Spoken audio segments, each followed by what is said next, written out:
times like all you want to do is run. Hear me out, hear me out. If all the things you never show, there are the things I want you to know. Secrets start in your heart to slow. But if you don't wanna tell me now, I guess I'll never know. Losing almost all my energy. It's getting hard to talk to you, and I'm the only one who speaks. It's all the things you never show. There are the things I want to know. Secrets start in your heart to slow. But if you don't wanna tell me now, I guess I'll never know. Here we go. Okay, hey guys, welcome to the live. And of course, we had talked about doing a live today and sharing it to, with Melissa from her channel originally. But anyways, so we're going to be covering the Lyric Cook and Elizabeth Collins case of the Evansdale, Iowa. It's a case that I've known about. I've never really done a live on it. So it's very important, of course, right, Melissa, to get the awareness out there for this case still. It goes unsolved. This case happened in 2012. And of course, we're in 2025. And just prayers to the family, justice for the girls. And Melissa, if you want to just say a couple things first, and then we'll play the tribute video first, and then we'll get into the case of the Evansdale murders. So I just want to say, everything that we're going to go over is facts that we know this far, and some video clips from the HBO documentary and some news clips as well. Everything's been cleared through the family to come out. My prayers go out to the family, and hopefully in this live I can do your girls justice and get the word out there. Absolutely. It's been a long time for this case. I know a lot of people have associated it close to Delphi, because a lot of people did think that, whoever was responsible for Delphi maybe had something to do, because the cases were very similar with that. So with that being said, thank you guys again for coming in and joining the live. Thank you for your love and support. So again, please hit that like button for everyone that comes in to make it out into the algorithm, of course, and just bring light to this case as well. So with that being said, we're going to play the tribute video first, and then we'll get into it. Okay. So let me just take off the banner first, and just to make it full screen here. Hold on a second. Okay. I just want to say thank you to Sunny for making this tribute video for the girls. You're welcome. It was honestly, most people know that I do like doing tribute videos. And so for the family, for the girls, honestly, it was my pleasure to do this for you and for the family and the girls, and for anyone else that's watching it. It's, very heartbreaking. It's really hard when you're making tribute videos and stuff like that as you're doing it, just to know that, these poor girls were murdered. And it's just heartbreaking when you're looking at their poor little pictures, and, like any parent or family member, this happened to you. It's just such a devastation on there. So with that being said, I'll play it and then we'll come back. Okay.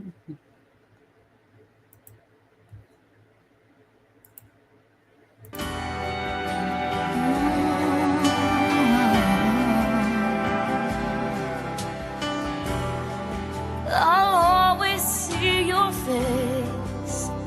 corner of your smile, and all the little things no one will ever know. Like it was yesterday, won't ever fade away. Goodbye is just a word I will never say. You will never be forgotten. A million days could pass us by, but what is time but just a dream? Oh, I still feel you here with me. You're more than just a memory. Oh, you will never be forgotten.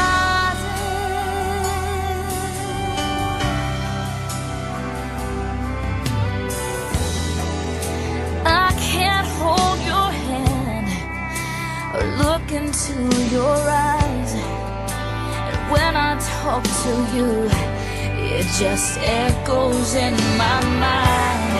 But if hearts are made of dust, and if we fell from the stars, I look up tonight and know just where you are. You will never be forgotten. A million days could pass us by, but what is time but just a dream? Well, I still feel you here with me.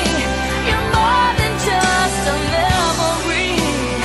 Oh, you will never be forgotten.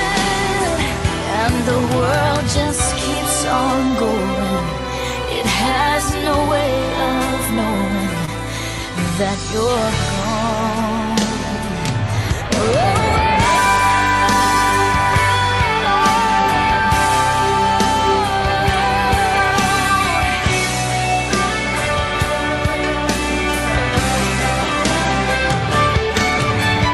You will never be forgotten. A million days could pass us by, but what is time but just a dream? Well, I still feel you here with me. You're more than just a memory. Oh, you will never be forgotten.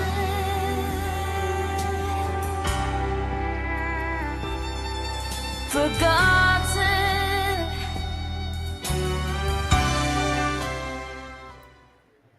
Okay. So again, um, just so hard to watch that, and then the looks on the faces of the family and stuff like that. Anyways, so again, for anyone coming into the live today, please hit that like button, share it to your social media, keep the awareness out there for Elizabeth and Lyric. It would really help the family, of course, to keep the case in the spotlight. And thank you, Melissa, for covering it, and thank you everyone that's in here today for the live. So other than that, we'll let Melissa take the stage here. I'll pull up your thing and we'll get right into this case. And thank you again. So I just want to start off by mentioning this website. I'm going to drop the link here again. I've dropped it a couple times. This is basically the foundation, the nonprofit that was started by family to keep awareness out there. You can find news clips and such. I also want to say, to start with, a lot of the clips that I'm going to be playing have either been on a news episode or on the HBO documentary Taken Together. If you haven't seen the HBO documentary, please go watch it. There's a lot of information, and they go over a lot of things in that documentary. So that's Lyric and Elizabeth. Lyric was a little older than Elizabeth, and So we'll get right into it, I guess. Yeah. Um, Okay. And I have that up there just to show them that, the foundation for the link that you're putting up there as well. Okay. All right. So somebody knows what happened in this case, and we just need that one, like in so many missing persons cases, we just need that one little piece of memory or evidence or clue to let us know what happened. So this here, and it's scrolling across the bottom of the screen as well. If you have a tip, you can reach out to any of these phone numbers or emails and submit your tip. Even if you don't think that your tip means anything or isn't relevant, please, I beg you to go ahead and get it out there. The cousins, Lyric and Elizabeth, they deserve justice. And it's been 12 and a half years. And so here's the facts that we know from. I'm going to kind of give a little bit of a timeline of what happened in the case.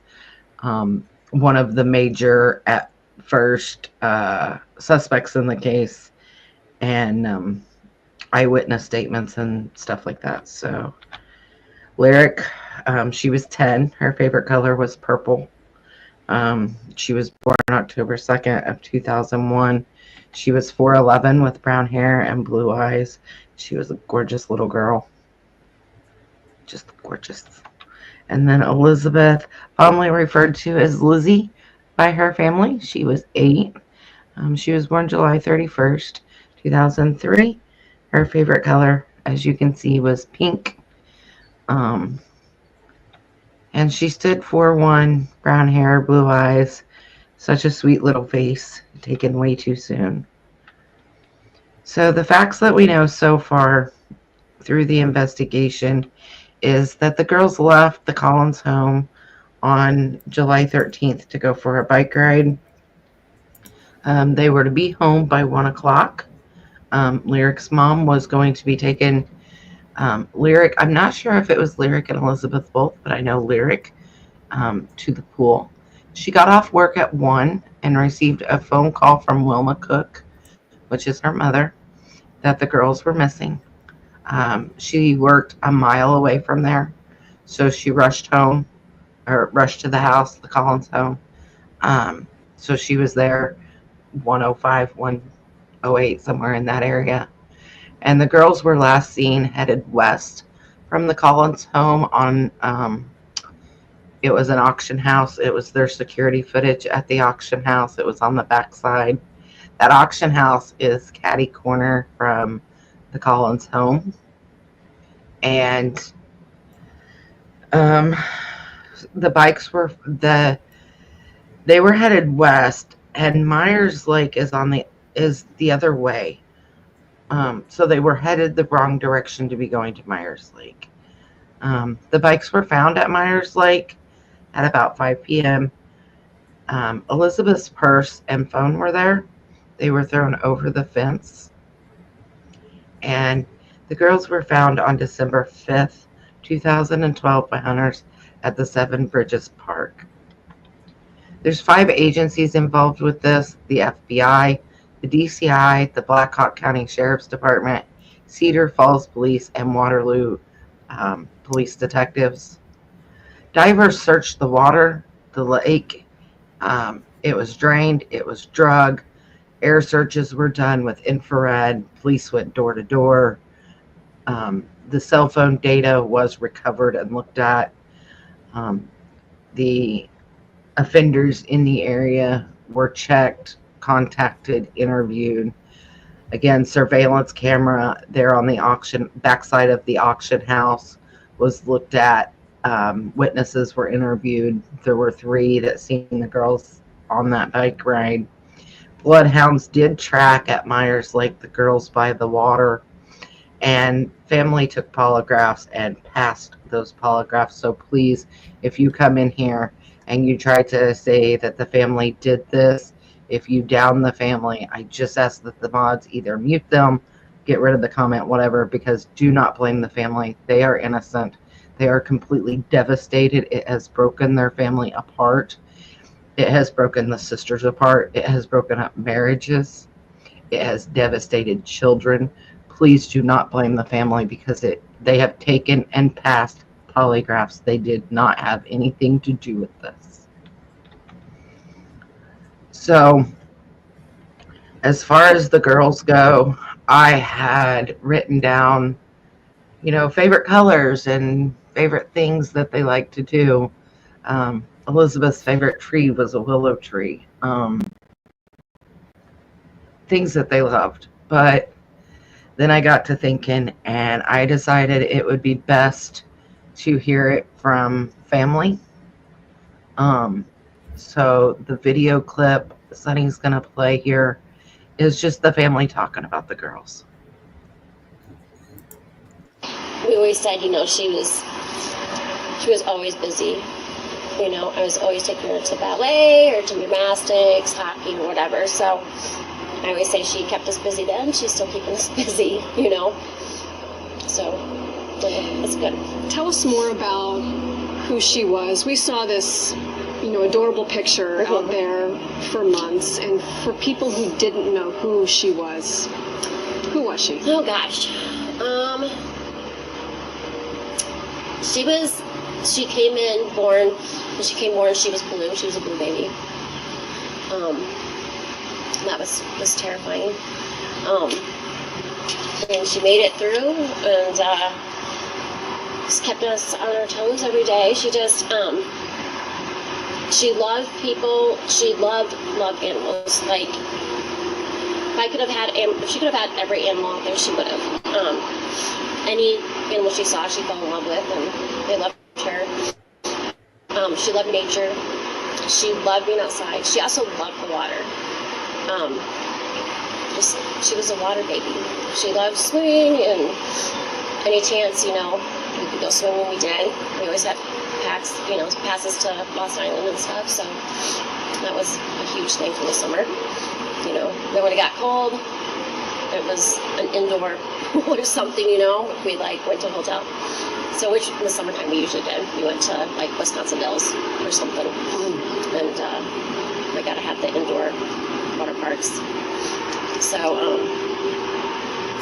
she just always had this bright, huge smile. Her smile was contagious. She has this one picture. She was at one of my nieces, and they had a birthday party, and she got paint all over her, and she's just looking back at it. She was full of paint. It was cute. She had a very tender heart. Also, birthdays, big huge deal, but not just for her, for everybody. She Mother's Day. She always wanted to make Mother's Day perfect. And Father's Day, a big deal. She would, think of something, want to think of something for her dad, and siblings would all help, and she loved her sister, her younger sisters and her older brothers. She was always, hugging them and doing stuff with them. With her younger sister, Callie, she would it was a big Barbie deal. Younger sister liked Barbies, and she did too. So there was lots of Barbies and American Girl dolls for all three of the girls. She just, her smile, really, her smile was just, I don't know, just lit up the room. She loved the Lord. She liked going to the children's area at church, When all of this first happened in July of 2012, we focused a lot on the searches and the investigation. I don't know if we spent enough time getting to know Lyric and Elizabeth. And no one knew Lyric better than her mother. Could you just tell us about her? So she was strong. She was a very strong, strong-willed young lady. But she was so heartfelt. for people and for justice and for good things. And she just kneels down and starts praying for him, you know. Like, she was a soft girl. So we spent a lot of time talking about God or faith, things like that in our home. We've seen the pictures of her, you know, for 10 years now. What we want to know is more about who she was. What kind of girl was she?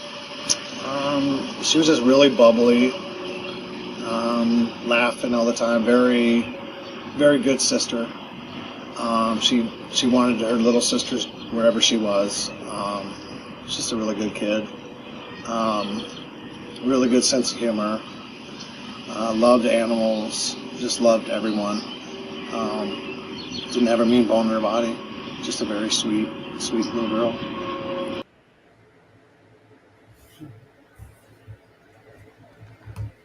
And I think they said it better than I ever could have. You know, it's out of their own mouths about their own children. So, Did you want the so next to video? answer a couple, not yet. Okay. So, Mrs. Bell Glover, you asked how quickly they found the bikes. The bikes were found about 5. The girls went missing at 2:42 p.m. That's when they went missing between noon and 1. They were reported missing at 2:42, and the bikes were found around 5 o'clock that evening. Drew, Elizabeth's father there at the end, he went to Myers Lake and identified the bikes and some other property that we'll get into here in a minute. So the FBI did a profile, as you know they generally do, and basically thought that it was somebody that lived there in the area. But this here is from the documentary of what the FBI said.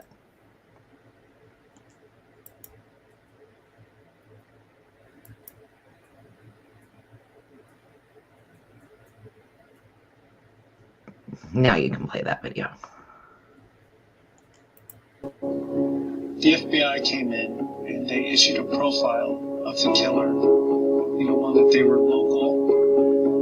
They had to be familiar with Myers Lake and Seven Bridges Wildlife Area in Bremer County. The FBI said the killer may be part of the Evansdale or surrounding area. Probably changed their appearance recently, and that the killer may have attempted to abduct children or adults in the past.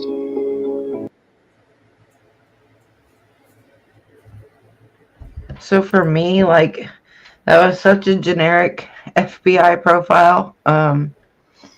Of course, I agree. He most likely lived in the area and was familiar with the area. So it's not like they said, you know, you see it in the movies where they're 31 and they live alone. That's just not what they put out to everybody. That may be what they thought, but that's definitely not what they put out. Wilma Cook stated to the Daily Mail that she let the girls go on the bike ride. She babysat a couple times a week at the Collins home to help the families out. And when I talked to Drew about this, I asked him, I said, was it common that Lyric or Elizabeth would go on a bike ride alone? Or would they ride to Myers Lake? Is that something they would commonly do? And he told me, he said no. He said that anytime Elizabeth went for a bike ride or any of the other kids, that they always went with an adult. And they never went out alone. And that it was not somewhere that he thought she would just go ride. And I said, well, why did they? And he said that Wilma was babysitting and, you know, Lyric was a little bit older and they weren't going to be gone that long, and she just didn't think much of it. And as a parent, I can agree. I don't know that they lived in a quiet, small town. I don't know that I would have disagreed with Wilma on this. I think I probably would have let the girls go too. Of course, now that we know how it turned out, you can look back with hindsight, and change your mind on that. And I know that it has to be eating at her that she let him go. I haven't heard that from her mouth, but as a parent myself and as a human, I would think that this probably bugs her. But I need to say, Wilma's not at fault here. This was not a planned bike ride. They didn't, this wasn't something that they normally did. This wasn't something that they had pre-planned that they were going to do.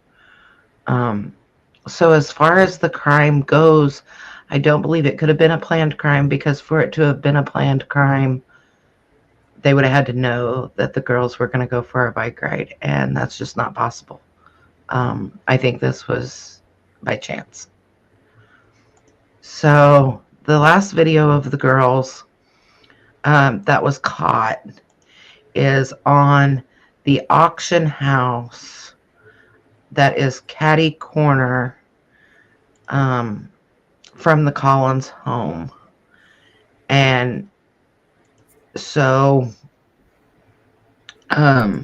this was caught within minutes of them leaving the home, and they were headed west in this video, but Myers Lake was in the other direction. There has been talk that the girls stopped and asked for directions to a bike trail. That has not been confirmed to me that this was something that happened, but there is talk that it happened. So this is the last known video of the girls on their bike. Yeah, with that, and thank you, Macy's mom, and everyone else that hasn't come to the channel before. We appreciate it.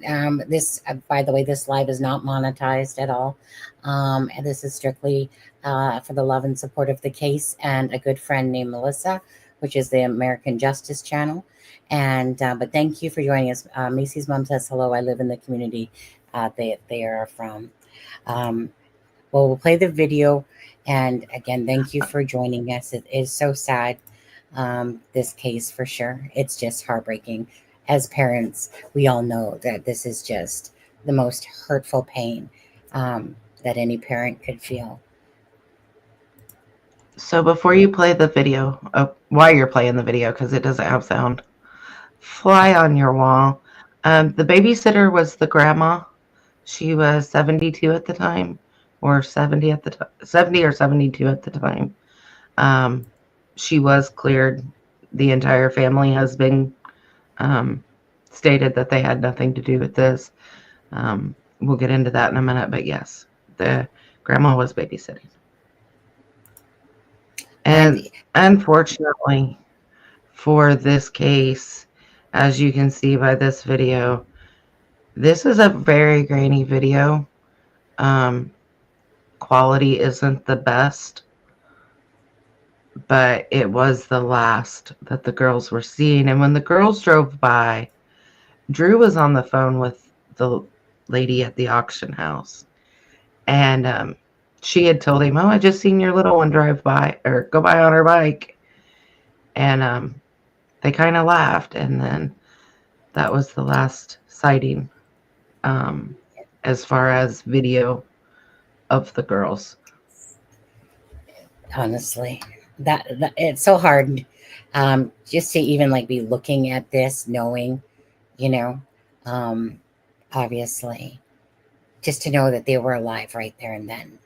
And yeah, so many similarities. And I can only imagine I can only imagine, Sunny, as they're riding, they're probably laughing and joking, and they've got these big plans and talking about, going to the pool and, as kids do.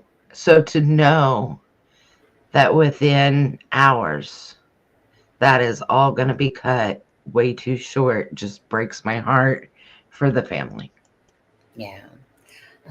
Again, and I can't help but keep thinking about why this was so close to Delphi. The same thing, right? Like just like what the grandma must be feeling, like the guilt of it. Same with Kelsey and Becky and stuff like that. Just laughing, going to go to the bridge, take some pictures. These girls are just going to go for a bike ride. And then nobody ever expects that this is going to happen. It's beyond torture, to be honest. And like I said, looking at the despair, especially, I don't want to take away from the other parents, but I've seen quite a few interviews with Drew. And honestly, that man is so broken. So broken. Not to say the rest of the families aren't, but because I see him a lot, because, kind of like Becky and Kelsey and that we're doing, and for the Delphi case, same thing for, Drew and Heather, and that just, and I know Misty and Dan, but just always when I see him, it's just someone that's so broken inside. And you can never imagine unless it's happened to you and Melissa. We all know that this, you lost your son as well to murder, and it's just tragedy. All right. Do you want me to pull up the this here? Drew is very brokenhearted over this. Like I said before, the family is very broken, and I don't mean just because him and Heather got a divorce, or Dan and Misty got a divorce, or the fact that Heather and Misty, who are sisters, aren't talking anymore. When something like this happens, you lean on your family. And unfortunately, in this case, it literally tore every family structure that it could tear apart. It tore them apart. Dan and Misty ended up getting a divorce. Whether or not it was related to this, I don't know. I can only speculate on that. Drew and Heather ended up getting a divorce. It has absolutely wrecked the family members. And there have been siblings born since the girls were unalived, that will never know their sisters. So, like Becky Patty said in the Delphi case, it's going to be generational trauma. And it has devastated families, like, horribly. And if you're listening to this, and I know you're probably not, but if you are, and you're the person that did this, please, turn yourself in, give the girls the justice, give the family, not closure, but give them that chance to start healing. I don't know how you sleep at night knowing that you devastated and destroyed families and generations. And it just breaks my heart because I know where they're at, to an extent of not having that justice. Yes, it can either bring you closer or tear you apart.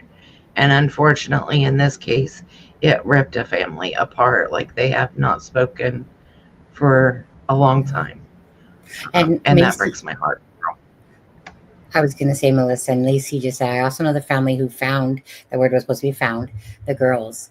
And it was a horrible experience for them as well. Absolutely. Yes. This is the mom and son. The mom and son that found the bodies. It has. I mean, it's hurt them as well. And I couldn't imagine going out to deer hunt, and the guy who found the bodies, the guy who found the girls, said that something inside him told him to go deeper in the woods. They were looking for a spot to deer hunt, and he said it was like a divine power telling him to go deeper in the woods. And like we hear so many times, he thought, when he first seen it, he thought they were mannequins. And you can tell the devastation and the stress, the traumatic stress that it has had on him, finding these beautiful girls out in the woods. But at the same time, I thank them for going out there. I'm glad that they did. And I'm glad that he listened to that little voice inside his head that told him go deeper in the woods and kept telling him to go deeper in the woods, because if he hadn't, it snowed shortly after that. The girls would have been hidden until spring at best. And so if they wouldn't have found them when they did, it would have been a lot longer. And that would have just brought more pain and more devastation to this situation. I know. I always believe everything happens for reasons, for sure, you know, but by the same token, sometimes it's hard to understand the devastation bestowed upon people. You know what I mean? It's just sometimes so hard, even though I know things have their reasons for whatever they are. Sometimes hindsight shows us, you know, like, and again, you know, prayers to that family as well, because obviously, you know, coming across something like that is so traumatic, but it can also guide people like it did with Kelsey from the Delphi murders, you know, onto a different path, you know, a path, you know, to be a spokesperson, and her career path changed, you know, because of her sister's and Abby's death and stuff like that. So it's just one of those things, you know, you can't turn back time, unfortunately, even though you wish you could. Yes. And so I went into, at this point, I just started making a timeline of the days and kind of months into this. So we know that Lyric and Elizabeth left the Collins home. Misty had started a new job that day. So her mother, Wilma, was going to watch the kids.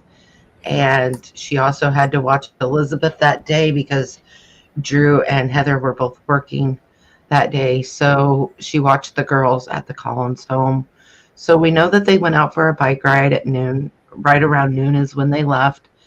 And at 1 o'clock, Misty got off of work. And at 1:01, she received the phone call from Wilma saying that the girls were missing. And she was only working a mile up the road. So she was there, you know, within 5 minutes or so. And they went looking for the girls. They thought since it was a hot day, maybe the girls were at a friend's house or had went into a store or, you know, were somewhere where it was air conditioned, had found a shady spot, something. So they did a short search. And when they couldn't find the girls, Misty said she instantly knew that something was wrong. So at 2:42 is when the girls were officially reported missing to the police department. And the police department came out, you know, quickly. They started searching. And at 5 p.m., the girls' bikes, Elizabeth's purse and phone were found at Myers Lake. Now, I asked about the bikes. I asked, was there a flat tire? Did it look like the bikes had been hit? You know, trying to make sense of, was there a reason, you know, maybe that they were off their bikes or whatever. And when I asked Drew this question, he told me that he doesn't remember that the bikes were damaged in any way or had any flat tires, because that was one question that just really stuck out to me to ask. And the purse and Elizabeth's purse and phone were found, and they were thrown over a fence. And so the bikes were in one area, and then just over beside that, Elizabeth's purse and phone had been thrown over the fence there at Myers Lake. So at some point, not exactly at 5 p.m., but as we go on, the lake was drugged. There were divers in the water that night. There were air searches going on. They had infrared, and they were told, the family was told that this infrared could pick something up as small as a squirrel. So they had all hope of finding the girls in this case. They thought, you know, they would be found alive. At about 10 o'clock that night, they called off the search. It was dark. It was unsafe to continue in the water. And by 10 o'clock, the police were realizing relatively quickly that this was a bad thing. This was not going to turn out well. So on the 14th, at that point, they already had 5 agencies involved, with the Cedar Lakes Police Department, Waterloo Police Detectives, the Black Hawk County Sheriff's Department. The FBI was called in. The Department of Criminal Investigation, DCI, was involved. Everybody came together, law enforcement wise, to find the girls and figure out what had happened and to try to get this case solved. The offender registry was checked and the offenders were all interviewed. They reviewed and received the cell data from Elizabeth's phone, and there were already hundreds of searchers out the next day, combing and just looking everywhere for the girls. So Amber had sung a song for Lyric and Elizabeth, and this is it's in 2 spots within the HBO documentary. And so I had called, or I had, messaged Drew, and I asked him, I said, do you want me to show her face, or do you want me to show it without her face? And he asked me to send it to him. So I did. I sent him the one with her face, of course. And he told me, he said he hadn't, I guess, heard this before. And so I told him, out of respect for her, I would play the one without her face, as she is a minor. Well, she was a minor then. I just feel like not putting her face out there is appropriate. However, if you go watch the HBO documentary, it is in there with her face. Macy's mom, the entire community showed up and showed out for these 2 sweet girls and their families, and you did. We'll get to that in a minute, but you guys sure did. But here's the video of Amber Collins singing to her sister and her older cousin. Elizabeth and I need you back in my hands. In my heart, my little tiny heart. I miss you, I miss you. I love you, oh, forever.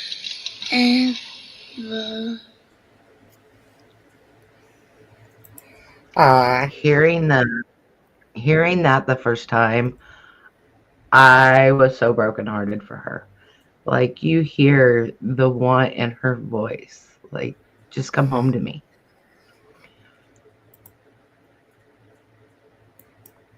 I didn't realize, I wasn't expecting, like, I just wasn't expecting to hear this sweet little voice singing that, like that. I hadn't seen She it. wasn't very old when this happened. She wasn't very old. And she was just a little bitty thing. And like I said, I had the choice of showing her face, but out of respect for her, I couldn't. But if you go watch the HBO documentary, it's in there, and like she makes the heart hand motions, and you can just see like this sweet little face. Yeah. And it's touching to see her, because it's actually a video that was taken, not just audio. So Yeah. It kind of broke my heart. Yeah. So let's see. On July 15th, as Macy's mom stated, the town came out in abundance. I don't even want to guess how many people were out. Hundreds, if not more. And when I say hundreds, I'm talking, I'd say probably 200 or 300 people were out there at least. And a lot of the town wore pink shirts. Um, some of the shirts said, they were, you know, family, I'm sure, and it said, "Bring Elizabeth and Larry home." Thousands, yeah. I mean, there were a lot. I'm not good at estimating how many people are somewhere at all, but there were a lot, and it's like, wow, for such a small town. And I live in a town of 200 people, so when I say small town, I mean, you know, it to me it's a bigger town, but it is a very small town in that area. And they came out with support and love and unity, and they wore these pink shirts, and they just searched and they surrounded this family with love. It's something you would expect a true community to do. Um, so I see she said the entire county. I wouldn't doubt it. Like, you had a lot of people there. I've seen the footage of it. Um, but it was very touching that many people came out and cared enough um, to come out. And, you know, it reminds me of the Delphi case in that matter, because the town of Delphi and the people of Delphi, you know, they all came out, and it's so reminiscent of that, because you guys came together as a community and just rallied for the family and for the girls to be safe and the girls to come home. And July 15th is when the surveillance footage that we seen earlier was located. I know that they probably knew about it before the 15th, but that's when I guess they actually got it. But as usual in missing kids cases, there were tips about a white van that had been in the area. And in the documentary, they even stated, you know, and I've heard on other channels, there's always a white van associated. It's remarkable how often a white van is associated with cases like this. Yeah, things don't happen like that around there. That's kind of what I had understood after talking with Drew, and it doesn't happen. You know, it's something, it's not normal. And I have to say, it's not normal anywhere. But in a small, close-knit community, you don't expect things like this to happen. That's why at first, I don't think they really initially thought anything. You know, they thought, oh, they were at a friend's house, or, you know, something like that. Because in a small community, that's not where your mind jumps to. Heather and Drew are very well liked, too, with many, many friends. The word spread quickly. I was at the park at 5:15 the day they were missing, and there were already several hundred people there. That does not surprise me. I don't know you, but that doesn't surprise me. Drew and Heather seem like very sweet people to me. I've talked to Drew multiple times, and he's just, you know, he's that down to earth, typical small town dad. You know, going to this game or that game, or, you know, he just is a sweetheart. I gotta give him props. He's handling it the best he can, and unfortunately, like I said, him and Heather are split up now, but they were, you know, kind of the hallmark mom and dad. The, you know, 3.5 kids and 2 dogs, and, you know. Can I ask you something quickly, Melissa, on that? Because I know in the interview, like this happens, right? Like sometimes when a child, and then this blame gets put around. And I remember in the interview, they were talking about they didn't want to be that couple, you know, that, you know, even though they handled the losses differently. So just to ask you, do you know what ended up causing the divorce in the end? Because considering that they were trying so hard to, like, you know, push forward together. Did you actually know? I do, No. but that is not my place That is Yeah. out of respect for Drew. That's not. I do, and I do know what ended up, but that's not my Yeah. place. Fair Um, enough. it is out there in interviews. They have said it, but I just don't Yeah. feel like it's my place to go into that Yes, part. absolutely. Yes, he is. Yeah. No matter what he's going through, every time I see him, he gives me a hug. Yeah, he strikes me as a hugger. He strikes me as that type of guy. Um, and he's a sweet, sweet man. I've not had a whole lot of contact with him. I've talked to him, I don't know, maybe a couple months now, on and off, and mostly about this case. But um, he's a sweetheart. And Heather, I mean, she's an absolute sweetheart. She's Yeah. responded to messages as Well, well. Um, I've reached out to Dan and Misty.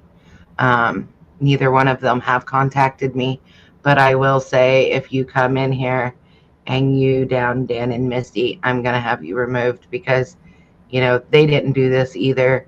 They are grieving parents, and they, in my opinion, were villainized and not treated the way they yeah. should have been.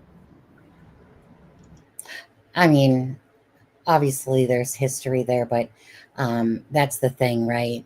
Is that people can be so cruel, so mean, um, you know, directed towards the family. Well, it's we all know in the world of the true crime community that unfortunately with social media, yeah, it's one of those things, the good, the bad, and the ugly, sadly, with it. But if they were cleared, but some people just don't want to take that for being truthful, and they want to insist on something like that as if they're personal PI investigators into the case.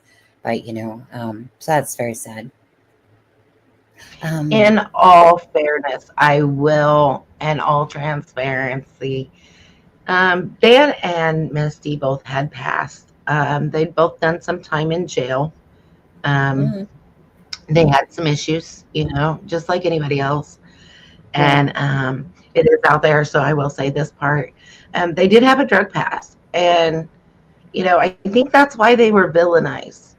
But you know what? They were doing their best. Lyric was not, did not look like an abused child. She looked like she was well taken care of. She was well loved. Okay. So you can't hold somebody's past against them. And if you have a missing child, and for those of you that have never had a missing child, I hope you never have to understand this. Because when you have a missing child, you don't care about your past. And Dan said it best. And Misty said it as well at one point in a couple of interviews. She was open and honest, and she told him, I got a past. Just help me find my kid. Mm-hmm. I don't care about that. Just that has nothing to do with this. Help me find my kid. And, that spoke volumes to me, because they didn't try to hide it or play off like they were all Right. this big, happy, lucky, never had any issues family. So for somebody to say because of their past they must have been bad parents, that couldn't be further from the truth. Misty and Dan, to me, are victims of this, and I could see their pain in this situation, and I feel for them, and my heart goes out to them just as much as it does Heather and Drew. So blaming the parents on social media is not going to solve the case. You are completely correct. It's not. And don't get me wrong, there are certain cases where I can understand blaming family. I can. But this is not one of those cases. When they've been cleared. And this is not one of those cases where I don't feel like they're being honest. A predator got these girls, in my opinion. The tragedy has nothing to do with the family past. Exactly. And that's what I'm trying to say, Anna. It has nothing to do with their past. So anybody wanting to say it does, please stop, because you are only doing more damage to this family that is already broken. And they don't need your judgment. They need your love, not your judgment in this case. Now, So, sorry. I was just going to ask. I'm wondering if True Crime Web, Steve, and Ruckus, because they took on this case, and I believe that they went down there, if I'm not mistaken. Because they, like I said, were ones that were really invested in this case as well.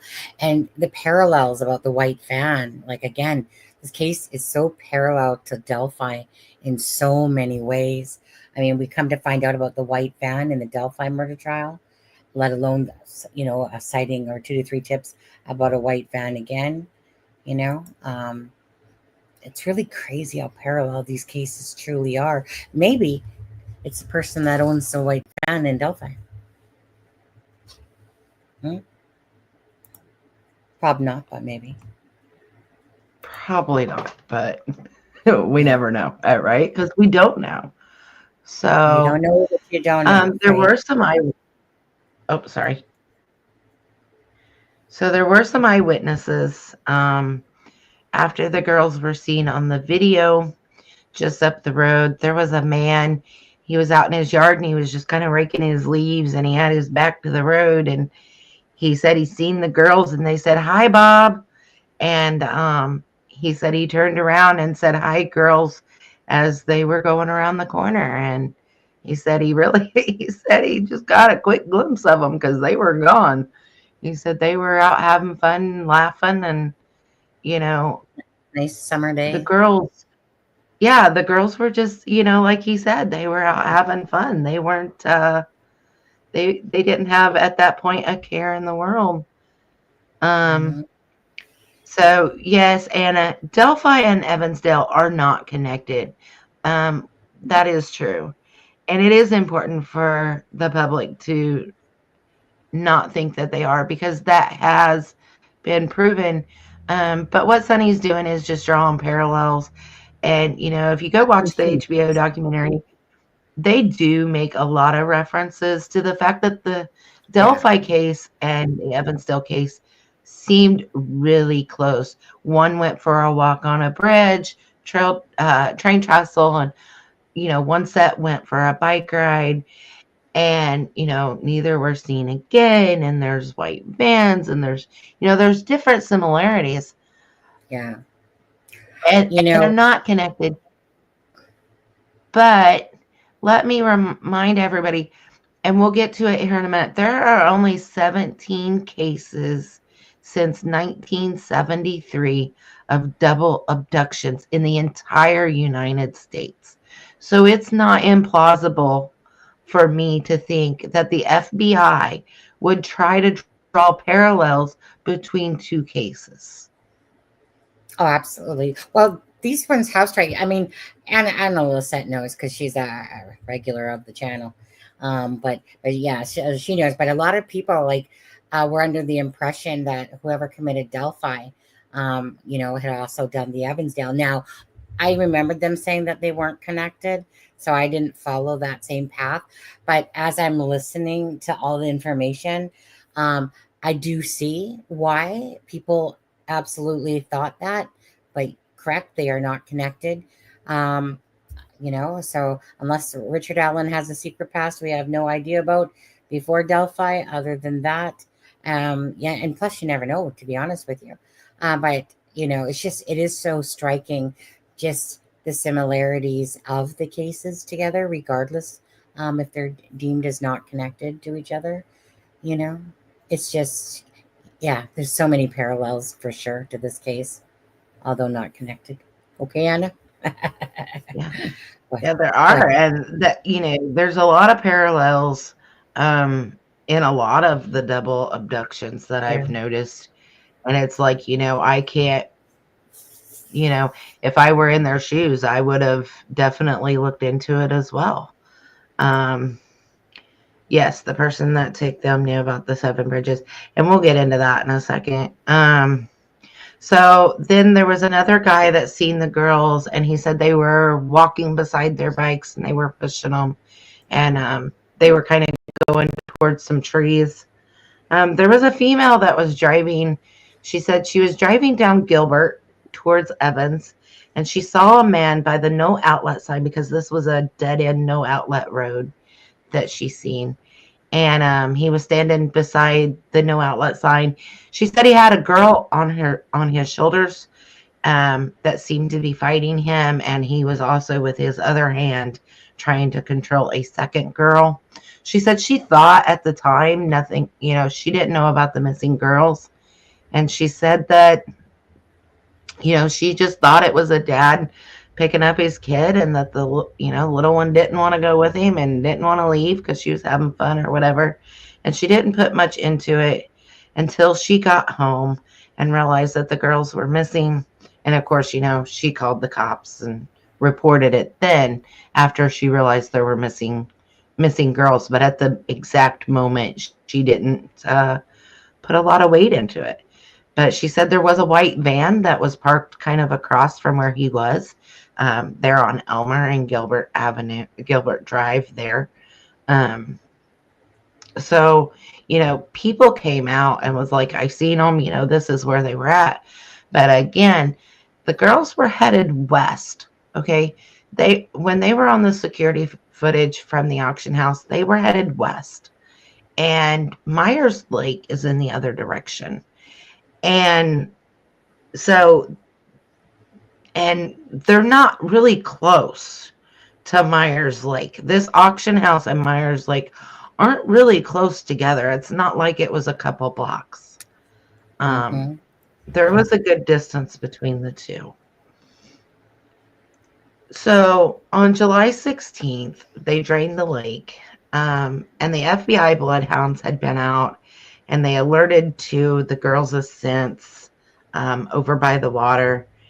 And they had done that earlier again, so they drained the lake in hopes that they would find the girls. On July 19th, a lot of family, most of the family, was given polygraphs. There were, at the first time, there were 2 sets of polygraphs given. So again, in all transparency here, and to be completely honest, there was family that was under the influence and failed a polygraph test. That person got clean. That person retook that polygraph within days. I'm not talking weeks. That person retook that, got clean for like 3 days and retook that polygraph and passed it. So all of the family has taken and passed their polygraphs. All the family has basically been cleared of any wrongdoing in this case. So when this happened, like I said, the girls went missing July 13th. And Drew would go, him and Heather, Monday, Tuesday, Wednesday, Thursday, Friday, every week, every weekday. They would go to the Evansdale Police Station, and they would get a debrief on what was new in the case and what they were doing. And on October 14th, the police department told them, stop coming in every day.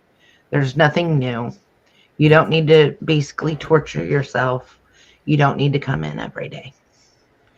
And as a parent, that had to be hard to hear.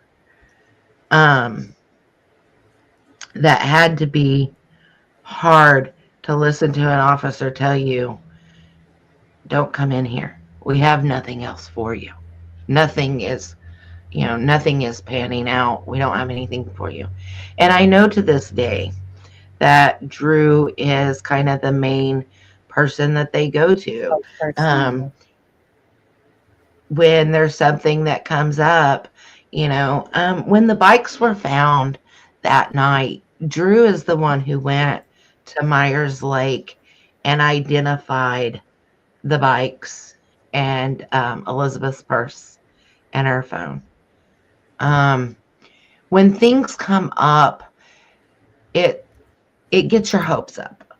So family was getting their hopes up, and then they were getting let down. So Drew kind of took the head here, and he said, I got this. If it's something you need to know, I'll let you know. But instead of you getting your hopes up, instead of, that constant letdown, let me be the sounding board, or the guy it falls on until we know something. So that's still, from my understanding, kind of how it goes. If law enforcement finds something, they kind of talk to Drew, and when it becomes something, or something needs to be told to the family, it kind of falls on him to do so. And he's just trying to save his family that little bit of heartache, of getting their hopes up, and that's commendable for me, for him. So there was a letter written in November to the killer. This was written November 14th. They still hadn't found the girls' bodies. At this point, they were still searching. I had initially listened to this multiple times and written it all out. But I think hearing it from the family again is kind of what's most important here. So let's just listen to this. Okay. And just before I play that again, this is the first time we're truly covering this case. There's 11 people watching on Twitter. So Twitter, you can do me a favor, share this live, of course, on your social media as well. Again, not for me, but for the family members keeping the cold case. Or is it considered a cold case? Or still an ongoing investigation? Not at this time. At this time, it is still actively being investigated. Okay. And then, of course, the people that are on the YouTube channel as well. Again, for the families, that's all it's for. Just keep the awareness out there for this case. Again, it happened in 2012. Here we sit in 2025, and there's still no justice for the girls and still no resolution for the family. So with that being said, I'll play that clip now. So thank you. As a family to whoever kidnapped Elizabeth and Lyric, to whom it may concern, we would use your name, but we don't know who you are, or maybe we do. Maybe you are someone who knows the girls. Maybe you are someone who just acted upon an impulse. Maybe you plan to take them. We don't know, because we don't know who you are. Maybe we can sort of imagine that you must not have had the things you needed to grow up feeling safe and loved, because only someone who hurts inside would hurt another person and their family. Taking the girls from us has caused much pain. Pain for them, pain for us and our families. Since the time you took them, maybe you've wondered more than a few times how you could ever make it right. How to be the hero, not the monster. We want you to know that we are praying for you to do the right thing. By releasing the girls, everyone wins, even you.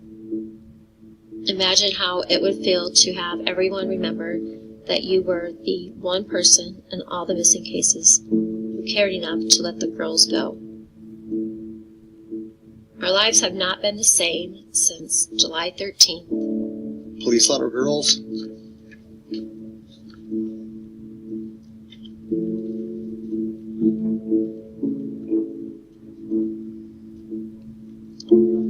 Come home to us. Please do the right thing. Be a hero. Sincerely, Drew and Heather, Dan and Misty.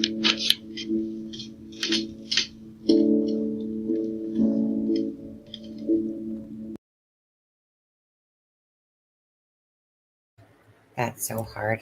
Whoops. And I just, those little faces right there, they deserve justice. It's been 12 and a half years, and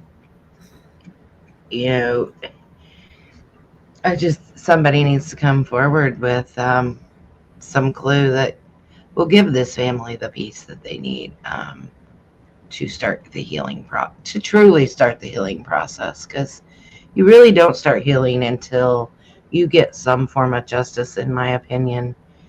And they deserve that. So, Absolutely. Guys, can I just quickly say one thing? So, for anyone that does come across this live after it's stopped being aired, anyone that's watching now, again, I always put myself in the shoes as if it was happening to me and what would I want. So just that small gesture, that hitting a like is free, sharing it's free, but don't do it for the sake of me asking. Just do it for the sake of the broken-hearted parents that are still looking for answers.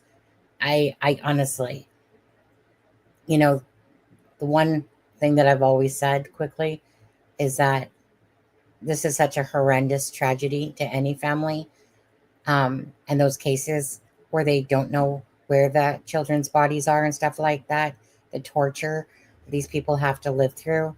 Now, unfortunately, thankfully, due to the son and mother that found Elizabeth and Lyric, the bodies were at least found, and they could lay their loved one to rest. But it's when you look at these faces of devastation beyond repair that this is why this is the true crime space. So just hit that like button, share button, and just keep the awareness of the case out there. Simple as that. Okay, that's it. So, like Sunny said, you're not hitting the like button for her. Every time you hit the like and share button, it gets it into the algorithm, so it gets out there further. And the more people that see this, the greater chance it is that this gets to somebody, and this one clue that is so desperately needed to solve this case will come in. So don't do it for us. Do it for the girls. Just do it for the family, the girls, victims. Yeah. Mm-hmm. So, in this life, yeah. The girls' bodies were found. Yeah. So the girls' bodies were found at the Seven Bridges Wildlife Area on December 5th, 2012. They were found by a mother and son who were out there getting ready to do some deer hunting, trying to find out where they wanted to be. Myers Lake is kind of a common area, in my opinion. It seemed like it was a less remote area. It was kind of, just on the outside of town. Seven Bridges, on the other hand, is a very remote area. It's not easily accessible. It's not something that you're going to be driving down the road and just come across. So you had to pretty much be familiar with this area to find it, to know that it was secluded, to know that it was so remote. Macy's mom, you're right. That's why I put at the very front of this, somebody knows something. And we just implore you to please tell what you know. Don't tell it to us. There's a ticker going across the bottom of this screen. If you want to go back, I've got a slide there that tells you how you can submit a tip. Towards the end of this, I'll give you that slide again, telling you how to submit a tip. So if just get your tip out there. Don't think to yourself that what you know doesn't matter. What you know, what you've seen, what you heard, give it to law enforcement. Let them decide what matters and what doesn't. Because what you don't think means that much may be that missing piece that they need. So this case got really heavy for me when I was putting this together. And I thought, I need to break this up somehow. And it's not that I didn't want just straight facts, because everything I'm telling you is facts. It's coming from family, or it's coming from documentaries or their Facebook group or whatever.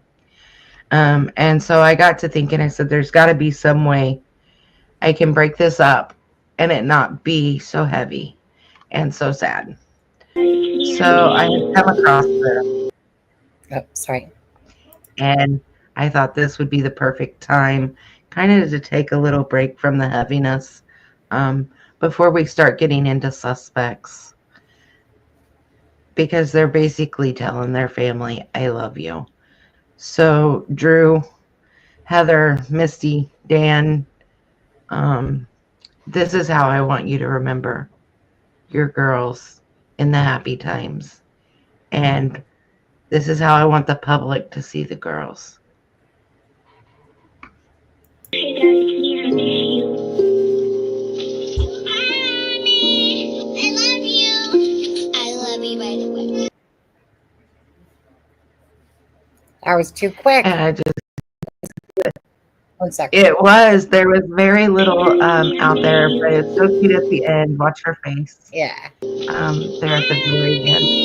I love you. I love you, by the way.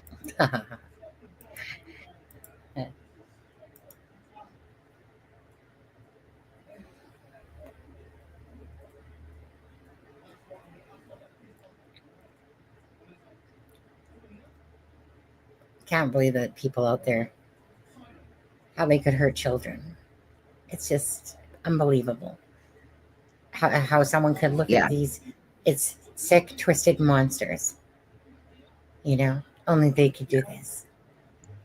No regular. And there's, for this, there was only so much information, so much video that I could find. And it was just, the way she kind of gave the little side eye, like, it. And, I wanted to put this in here just kind of, as I said, that kind of little break of I love yous, the sweetness of it, the heartfeltness of it. And I know as a parent of a child that was murdered myself, I went and made a Build-A-Bear and I put my son's voice in it. Yeah. And so whenever I'm missing him, I hug it and I squeeze the little paw and he says, hey, asshole, I love you. Call me. And because that's how he was. That's that's an amazing thing there, Melissa, to do that. Yeah. The Build-A-Bear. It's a comfort. Awesome. It is. It is a comfort because you get those days where it just really hits you and you just need that one piece back of you that has been stolen. So to be able to get these clips in a condensed format for them of their children saying I love you. Aww. Whoa, my camera dropped. That's what they need. Oh, sorry, I don't mean to get emotional. Made me emotional. But it helps more than you realize. And I had to break up, like I said, the heaviness of this case. Absolutely. With very heavy. It's very heavy place to be for sure. But it's doing stuff like this that makes it worth the while, knowing that you can help impact family members, creators can, news stations can.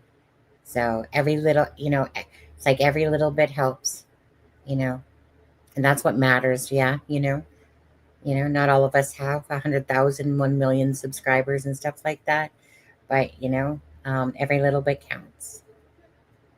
So thank you. And like I said, I want to say, I just feel honored when Melissa asked me, to do this with her. I was absolutely, of course, she stands by me and I would stand by her. And it's about, like I said, it's just about caring for the right reasons, behind it. So thank you. I appreciate that you're doing this with me. So, I wanted somebody to do this with me that I knew was very kind of fact oriented and fact based. And I know you are. And that's what I told Drew. I said, I'm not a big channel. I think I have like 30 people on my channel. But I told him, I said I was going to do it with you. You're a bigger channel. But that you were very fact based and that it wouldn't be a bunch of rumors and speculation. And he said, thank you, and it's like, you shouldn't be thanking me. I should be thanking you for you letting us get this information. You said that to me? No. No. So it's like, you were just kind of who I thought of when I thought somebody who would look at this from the facts and be in it for the right reasons. I wouldn't want us to be any other way. Because it's important to have the straight facts out there, not people adding stuff that doesn't belong there. It's one thing to talk about cases, but it's another thing to start adding false truths to a case, which dilutes it. And all you want is the facts out there about the case. And to go with that, like I said, just be your true self about when you're covering cases and stuff. Just be your true self. So this next video, I meant to play it when we talked about the polygraph. So just to rewind quickly here. When I say the family took and passed polygraphs, they did. But so many people wonder why the family gets looked at. So this clip just kind of explains that. Anytime you have it's just kind of crime 101. Okay. Anytime you have a violent crime, you have to rule out the family as a possibility. I mean, it's just kind of like investigations 101. Unfortunately, sometimes parents do bad things to their kids, or siblings do bad things to their siblings. So you have to try to rule those people out. We did the interviews and the lie detectors. They got our fingerprints and our DNA, and so they also did that with the kids. They wanted all the computers, like the laptops and their phones. They wanted to see if like somebody was talking to the girls on some sort of a chat line or something like that. Whatever they want, you just give it to them. You just want your kid back.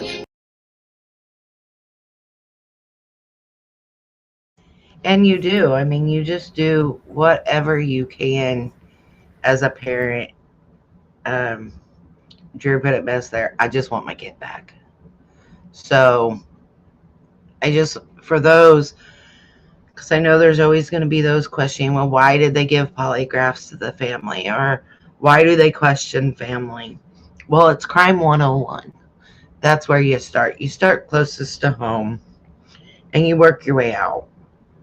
And that's, to me, it seems like this investigation was done in a textbook style. They started close to home. They worked their way out. They've done everything they can do. And it is now the public that needs to step in and step up and say, hey, so and so down at the local pub was talking and I overheard blah, blah, blah.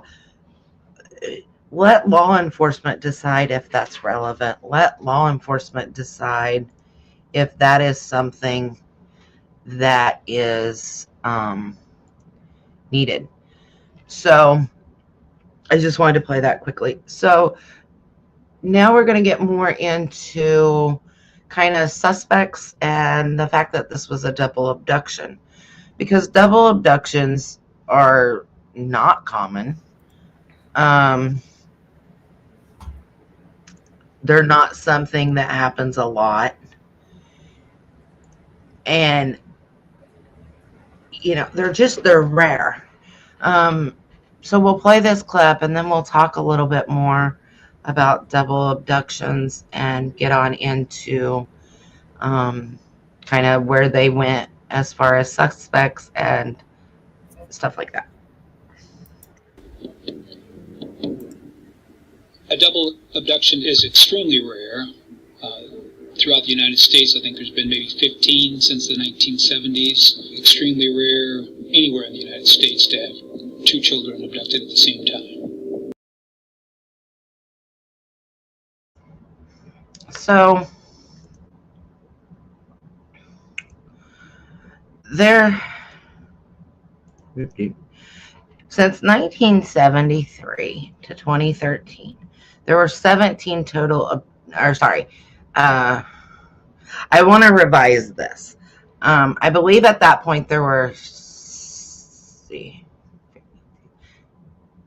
17 total abductions. There were either 16 or 17 total abductions, because the Delphi case was number 17, I thought, but it might have been 18. But they're not common. So even if you say 17, you're talking in a 50-year span, right? 30, 40, 50-year span. There's only been 17. So, and that's across the entire United States.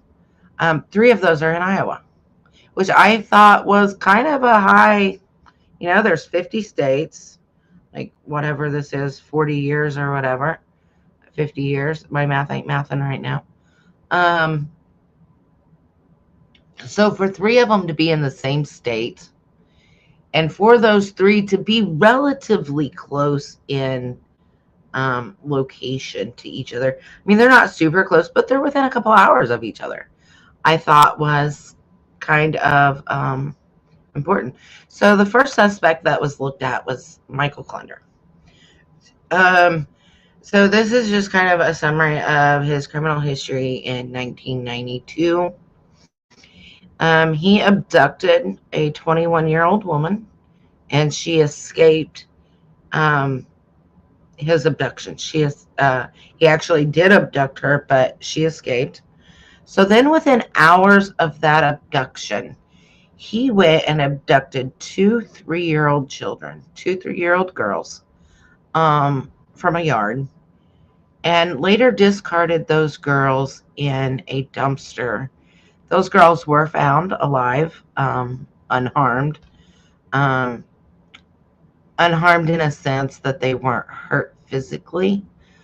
There's got to be some mental in there, whether or not they know it or not. The terror that they went through at 3 years old is harming that child, in my opinion. But physically, the girls were found unharmed.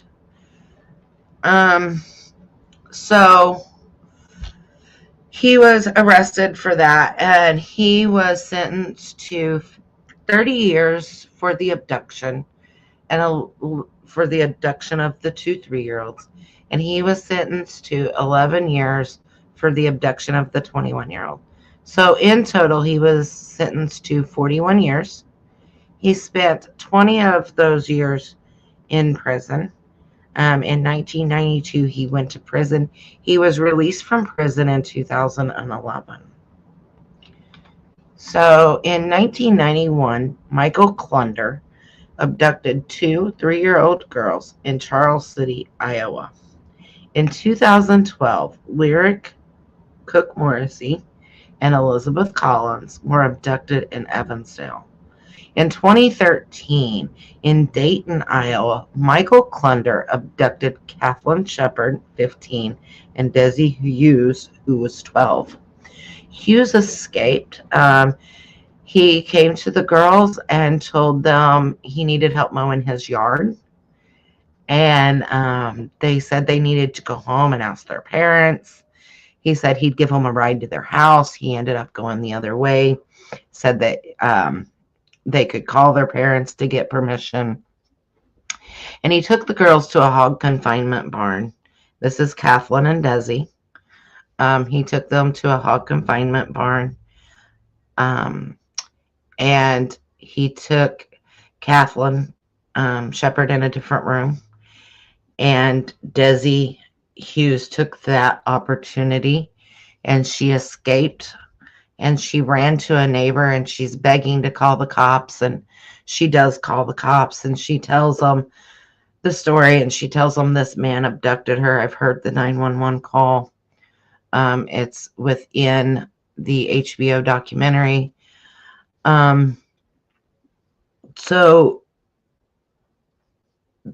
she escapes, and the police go to this hog confinement barn, and they cannot find Michael Klunder anywhere. There is evidence of, blood and such. And Desi states that, she felt bad because she didn't even try to help Kathleen, her best friend. And she feels bad about that. But Desi, you'll probably never hear this, but if you do, honey, it ain't your fault. You were 12. You weren't going to be able to help her. And even if you could, it's because of you that he got caught. So you helped her the best way you could. And that was by getting an adult and getting help. Klunder fled the scene of that abduction, of that hog confinement barn. That hog confinement barn was actually owned by his father-in-law, who went and searched his other properties. He's like, well, let's find him. If he's got this girl, let's go. He was all about, he wasn't hiding. He wasn't trying to cover it up. And they found Michael Klunder, who I can't say, unfortunately. Michael Klunder took his own life. He self-deleted. And so then they started looking for Kathleen Shepard's body. And this is what drew parallels with Lyric and Elizabeth to me, is where her body was found. It was found in a river, and Lyric and Elizabeth, their bikes were found next to the river. And he threw Kathleen and Desi's book bags out as he was going down the road, just like he threw Elizabeth's purse. Just like Elizabeth's purse and phone were thrown over the fence. So for me, there's a lot of similarities. And again, I go back to, if they're so rare, right, then there's 3 in Iowa. And he gets charged with 1, and he goes to prison. And the whole time he's in prison, there's no more. Then within a year of him getting out of prison, right, there's the double abduction of Lyric and Elizabeth. And then months later, there's a second double abduction where one of them, unfortunately, was unalived, and the other one escaped, and he self-deleted. So I find it hard for me to look past those similarities and to look past that as a coincidence of, since he died, no more have happened. When he was in prison, none happened. But when he was out, they were happening. And like I said, 3 out of 17 were in Iowa, somewhat close together. So I can see where law enforcement was going. What do you think about that? I can't help but go back to Delphi and Kegan Kline coming into when they introduced Kegan Kline into the Delphi murders, and then all those things that stacked up that looked like he was part of it ended up showing that he wasn't, as far as they know. We all know that was a botched case in a lot of ways, but I can't help but think of that. I kind of agree with Anna. Klunder sure fits the pattern, but I'm not so sure that he did it, especially if they came out and said that he's of basically no interest anymore. I think that they have their reasons for that. And, when they make comments like that, still, I believe if they did think it was him, they wouldn't have came out and said that for sure. I don't think so. So I'm going to agree with Anna on this one. Just my own thoughts. Although, strikingly, I can see why one would think for sure. Yeah. For me, I don't know. I go back and forth with this one. So much of me wants to say he did it. But I'm like you. Law enforcement has come out and said, he's no longer of interest. But law enforcement said some other things, which we'll get into here, which make me question their, what's the word I'm looking for? Anyway, their for sureness of this, right? So May 14th, in Des Moines, Iowa Register, the newspaper there, police said that Michael Klunder was not involved in the 2012 disappearance and murder of two Evansdale cousins. I think people were kind of hoping this would put an end to it and ruling him out. That means the person is still out there. However, Smock continued to say, we never closed the door fully, but we're very comfortable saying we're no longer interested in looking at him. Now, just because they're no longer interested in looking at him, if if you're watching this and you can put him there because you have a photo of him in Evansdale, or you have a video of him in Evansdale, or he told you he was in Evansdale, please call. Please turn that in. Because just because they say they're no longer interested in looking at it, it's because they're out of ways to look at it. So new information is different. Okay? But that makes me wonder of, they're not, they say, yeah, we're not looking at him anymore, but, and whenever you say but, pretty much deletes everything you said first. And the door is not fully closed. Yeah. So the door is still open, in my opinion. Yeah. The way I see that is kind of like with the Sebastian Rogers case in the video, is that they're saying it has no evidentiary value, but we're not closing the door in case something does come to fruition that could, perhaps lead us that way. But to me, that sounds like we're pretty certain that he has nothing to do with it. Nothing, we can prove nothing on that in a sense. And because I always find, like, for them to come out and say that tells me that I don't really believe that they think it's him, but knowing that you never want to always, unless you're absolutely 1000% certain on something, you're always going to make statements like that. And so they obviously are not 100% confident, 1000% confident, but they're probably, sitting at the 99.99999% mark, So I always take those comments just to mean that they've found nothing that can connect them. But hey, if something ever does, we're not going to say that the door's closed yet. Yeah. And that's, kind of, where I was going with just because they say that they're not thinking it's him, or they're no longer interested in looking at him, that doesn't mean don't turn in your tip if you think it was him. If you have something credible, they're going to look at it. They're not going to be like, nope, that one's Michael Klunder. Never mind. Nope. Because he's not cleared. They're just saying, right now, we don't have it. So, Atemois, I'm butchering this name, Macy's mom. I'm sorry. Atemois. I'm going to assume Courier. Anyway, it's another local newspaper. And they said investigators say they are also looking into whether or not Klunder could be linked to the slayings of two cousins, ages 8 and 10, which we know are Lyric and Elizabeth, who vanished last summer during riding their bikes in Evansdale.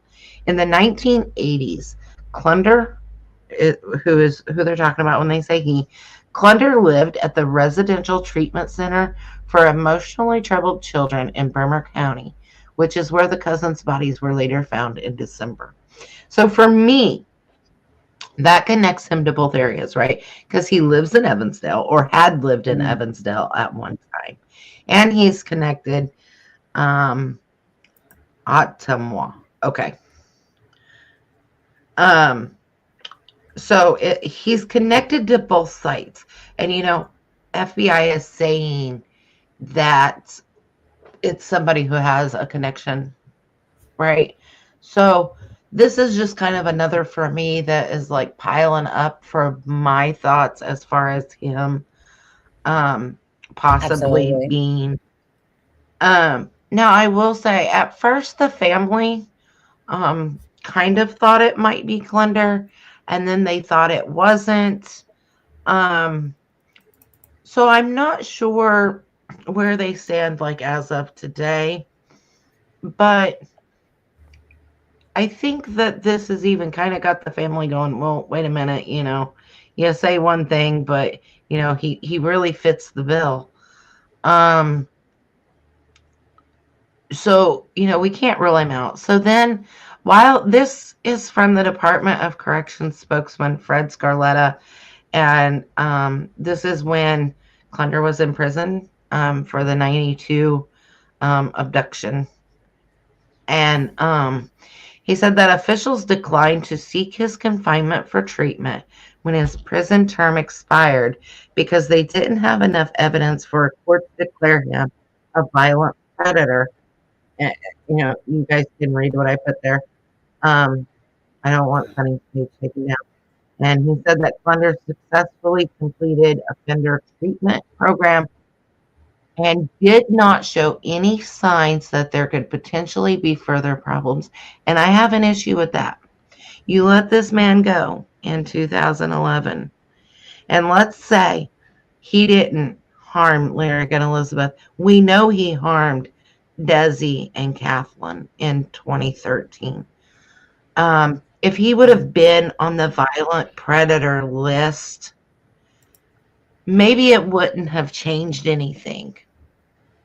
But people would have been more aware, right? So I hate that they put that he didn't show any signs that there could potentially be further problems, because in my opinion, even if we take Lyric and Elizabeth out of this, Kathleen Shepard's blood is on their hands, partially. Not to mention, Michael Klunder. But I think we need to look at this of what did you see, and could you reform this any? Because this is a man that abducted a woman, then abducted two children, two 3-year-old girls within hours, right, of that first abduction. Spent time in prison, served less than half of the sentence, and then you have him go through offender treatment, but then say, oh, he doesn't show any signs of reoffending. Yeah, right. That just doesn't make sense to me. He did himself a favor by taking his own life. He did the world a favor, to be honest with you. Yeah.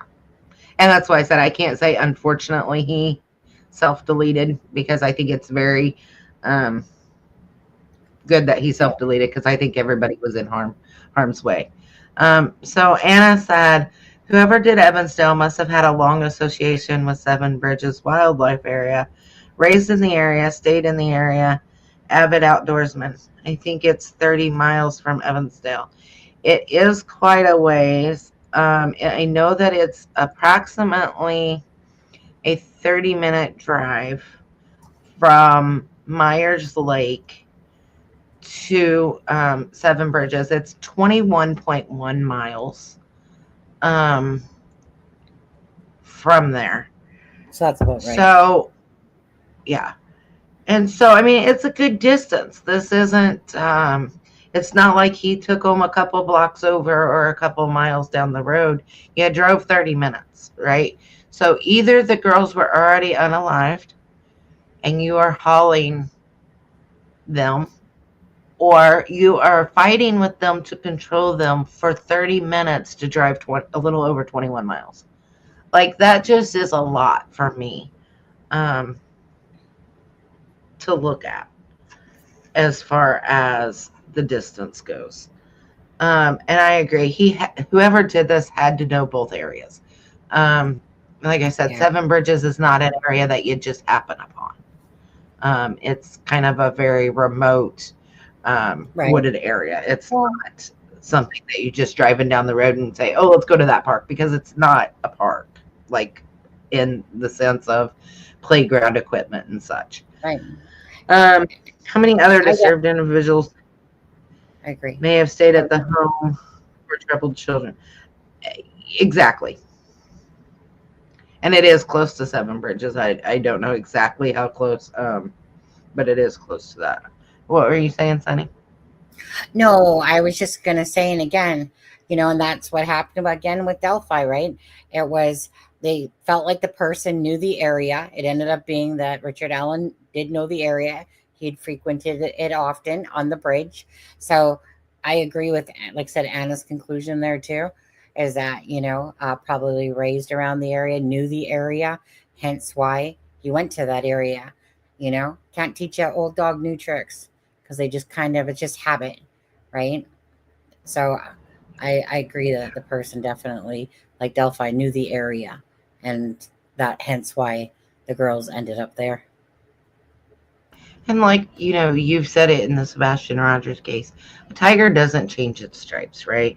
This man had a very violent, and this is like the stuff that he did when he was 18. Okay, he was 18 when he took, like, he was, you know, young. He wasn't somebody who was, you know, older and had a, this was his criminal history. Like, he did stuff as a teenager too that was bad, but of course that's still, but you know, Anna's right. This just shows how much the experts who are evaluating these people really don't know. Because if they knew, if, you know, and I can't say that it's necessarily their fault, but we need better testing to determine who is possibly a risk. And if you have a one violent abduction or crime against somebody under the age of, I don't know, 15, right?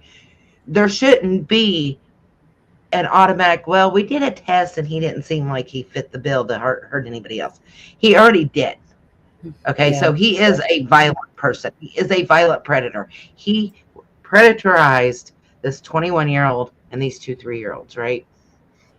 That is a predator. And he was violent. So how you then say, oh, we don't think that he's a threat to anybody else, I just don't understand.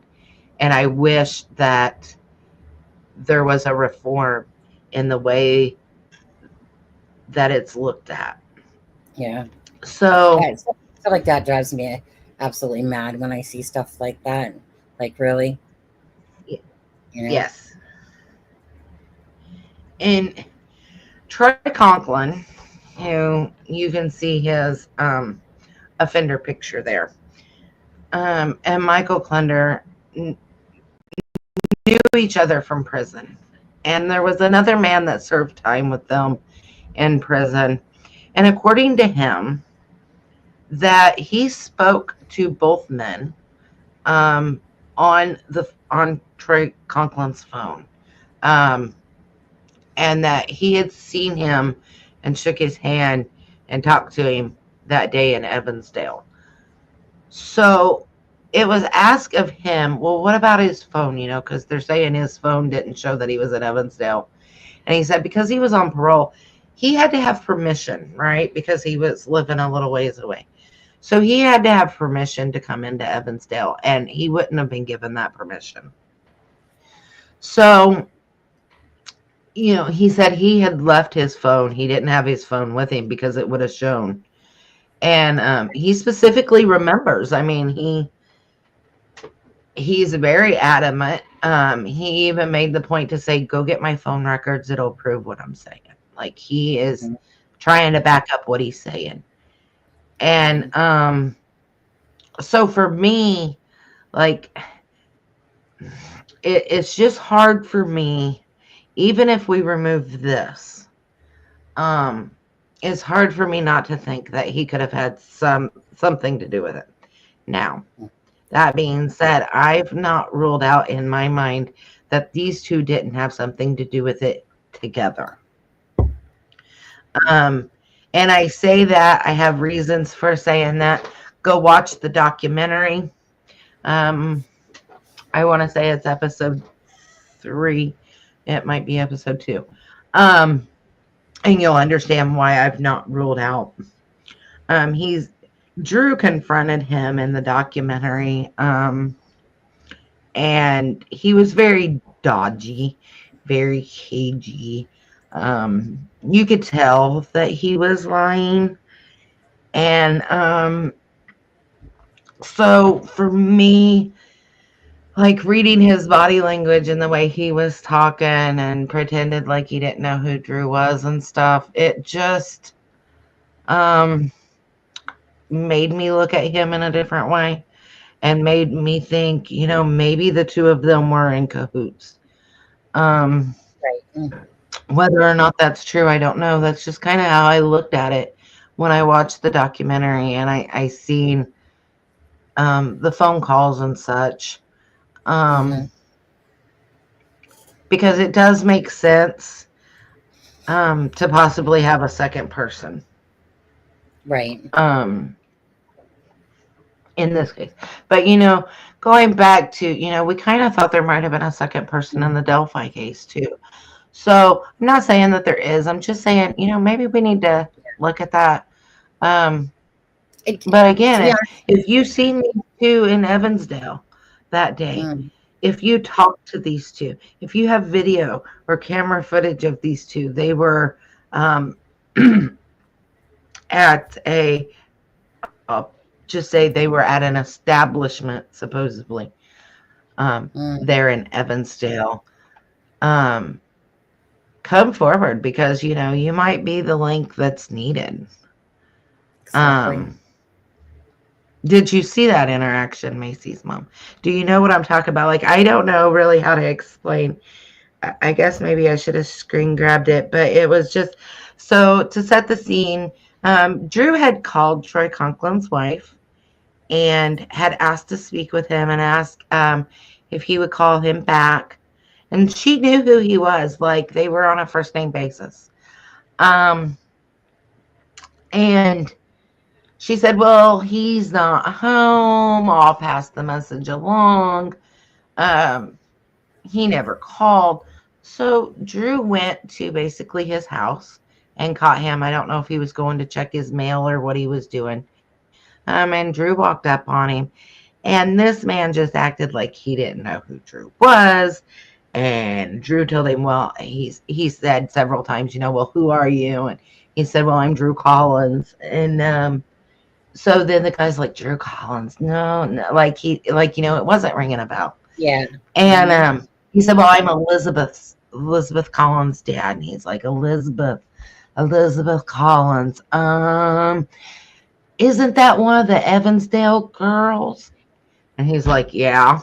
Yeah, like, you know who he is because he's got your personal phone number. Okay, you know who the man is. Let's stop acting like we don't know who he is here. And he's just very dodgy and very cagey. And he's like, well, the mafia had to do with it. And, it's like, you're just, everything you're saying just isn't right. Like, just watching this interaction just screamed guilty conscience for this guy. And so then he's like talking to him. Yes, Troy Conklin. And is he a pedo? He's on the offender registry. Okay, sorry. Yeah. So I'm not sure exactly what his charges were, but he is on the offender registry. On the how do you say it? That registry. So then at the end kind of this interview, after he talked to him for several minutes at this point, he's like, well, I gotta go, but if you get sick, I got a stomach bug.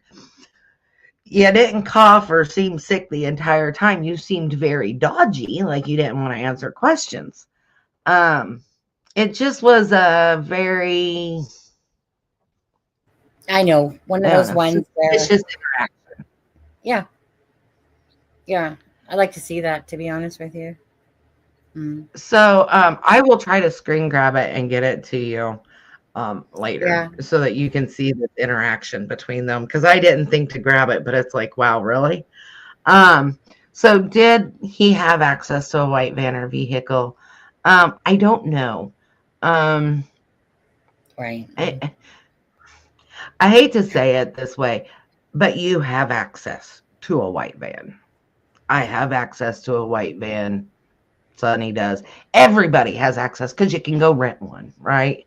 Like, white vans are so common in these situations, and I feel like, every town has a white van. Okay, so I kind of Well, that would have been discount rolled the out. white van in a way. Like, Elliot would have looked into them with a white van. If there Yeah. was any connection to a white van that they could have looked around, right? They would do that if there's, because obviously, if there's a white van and they knew that one of them owned one, or in their searches or one like that. So, to me, that's something that definitely Exactly. would have been. We have talked about so many law enforcements where we're like, well, we would hope they would do it. I know. I would think they would do it. I definitely. There's a couple cases, Sebastian Rogers, Delphi. I mean, there's a couple cases that, here recent history that we go, But in this case, I can honestly say I feel like law enforcement did their jobs to the T. They crossed their I's, they dotted their T's. I mean, they crossed and looked under every rock, in my opinion. So I don't know. I do believe that law enforcement investigated it. So if there would have been, and I did agree. I had told Drew I would not use full names to some extent. But this is one, they deserve their full name out there. And he was okay with that. So other suspects, and like I said, there's no way for us to know who did this until that little piece comes to light, right? Did it have to do with drugs, money, chance? Just what was it? It could be any of the above. It could be somebody was driving by and said, "Here's my opportunity." It could be, anything. And so if you know who or why, or you have a piece of information, if you've seen anything, if you heard anything, just get it to law enforcement. Lyric and Elizabeth need justice. They deserve justice, okay? They were two innocent, beautiful little girls that had a life ahead of them and were so loving. And, the families, they deserve closure. And to my knowledge, no other suspects have been formally named or talked about. This is a pedo case to me. To me, this has nothing to do with I drugs. fully agree with that. This is fully a sexual assault to me. Oh, there's our criminal profiler right there. See, we could have played the clip for her if you had it. Asked Alexa what she thinks. Right? Dang it. Now you come in. I'll have to send it. It'll have to be one of them things I emailed to her. Yeah. But this case, in so many cases, there are so many twists and turns and loop-de-loos and, zigzags that we go through. And we're trying to make pieces fit. And this one is very much a straightforward case in that way of thinking, because we know where they went missing. We know relatively when. It's not, in my opinion, one of those cases that has a bunch of when that last little piece of evidence comes in, it's going to all make perfect sense. And it's not going to be like, oh, wow, I never would have thought of that. It's going to be something that I think will be like, why didn't we think of that? That totally makes sense. Are you going to play the clip with the sheriff? Yes. Okay. So there's been a lot of white vehicles in the last 15 years or so. I think businesses buy fleets of them. Yeah. And they do. And that's what I'm saying. You know, like, there seems to be a white van everywhere, but it is astronomical that a white van is related to these cases in so many of these cases. So I believe the sheriff. Yeah. So yeah, here is the video of Ken Smock. He was the police chief. My bad, I got ahead of myself. I thought you almost forgot to play this one. That's why I was asking. Oh, no. In Evansdale in 2012. And something he says in this, it strikes me as weird. Sonny, I know you said it didn't strike you as weird. So why don't we play it out? And then I want to know, does this strike anybody else weird? All right. Yeah, so your thoughts once we played it. I know what happened to the cousins, and I can't say whether what Michael Klunder did is or is not what we know happened to the cousins. There are things that we know, but I can't say what they are without tipping a hand that I can't tip. There are things that happened in Evansdale that only that person knows. So we worked hard doing interviews. Did he know anybody in Blackhawk County or in Evansdale? Did he know the victims? Did he know the victims' families? Okay. So for me, I feel like he is saying, we know you did it, we just don't have the evidence. Yeah, that's how I But did I also feel like he's saying, Michael Klunder, you had some part of this.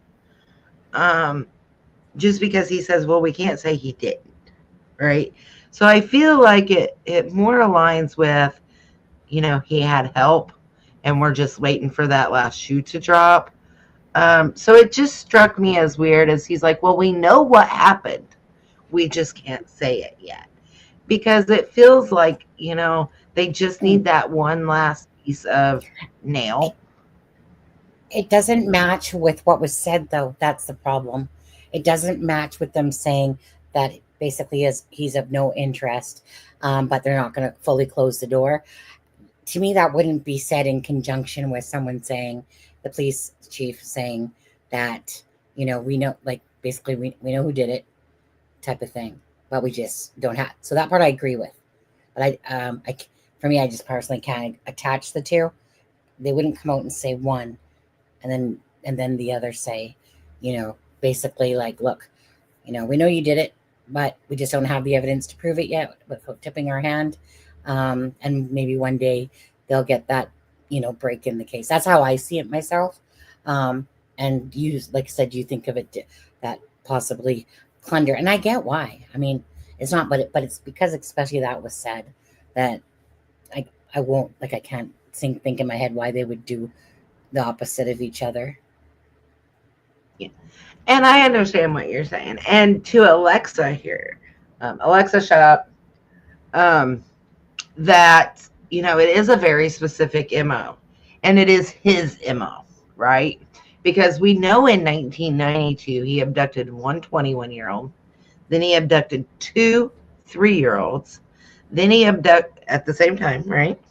So then he goes to prison for 20 years. There's no more double abductions. He comes out, and there's Lyric and Elizabeth, and then within months, the very next year, I think it was like 6 months later or something like that, he abducted 2 more teen girls, a 15-year-old and a 12-year-old.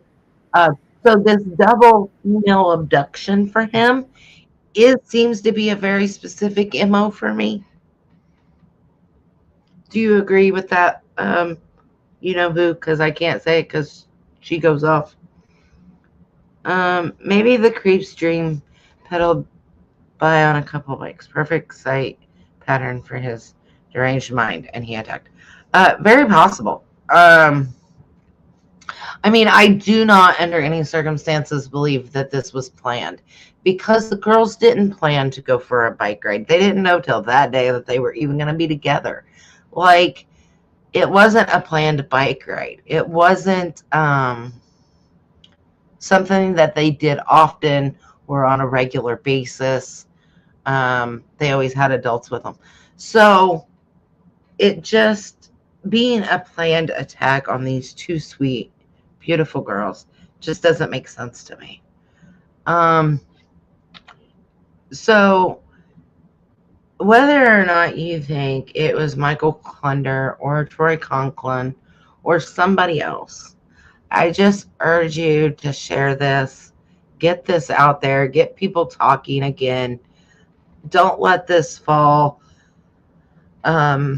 into a cold case. Don't let people stop talking about this. Exactly after his death, there'd not been any more. I mean, it's just, yeah, I agree, Alexis. So, I mean, get people talking again. Get this case out there. Let's get it solved. Let's get these girls the justice that they deserve. Up again on the screen, along with scrolling across the bottom here, is how you submit a tip. And like I've said before, and I feel like a broken record, even if you don't think that the tip means anything or has any value, please let law enforcement decide that. Let law enforcement determine whether or not it's valid, because I agree, Macy, this was not planned.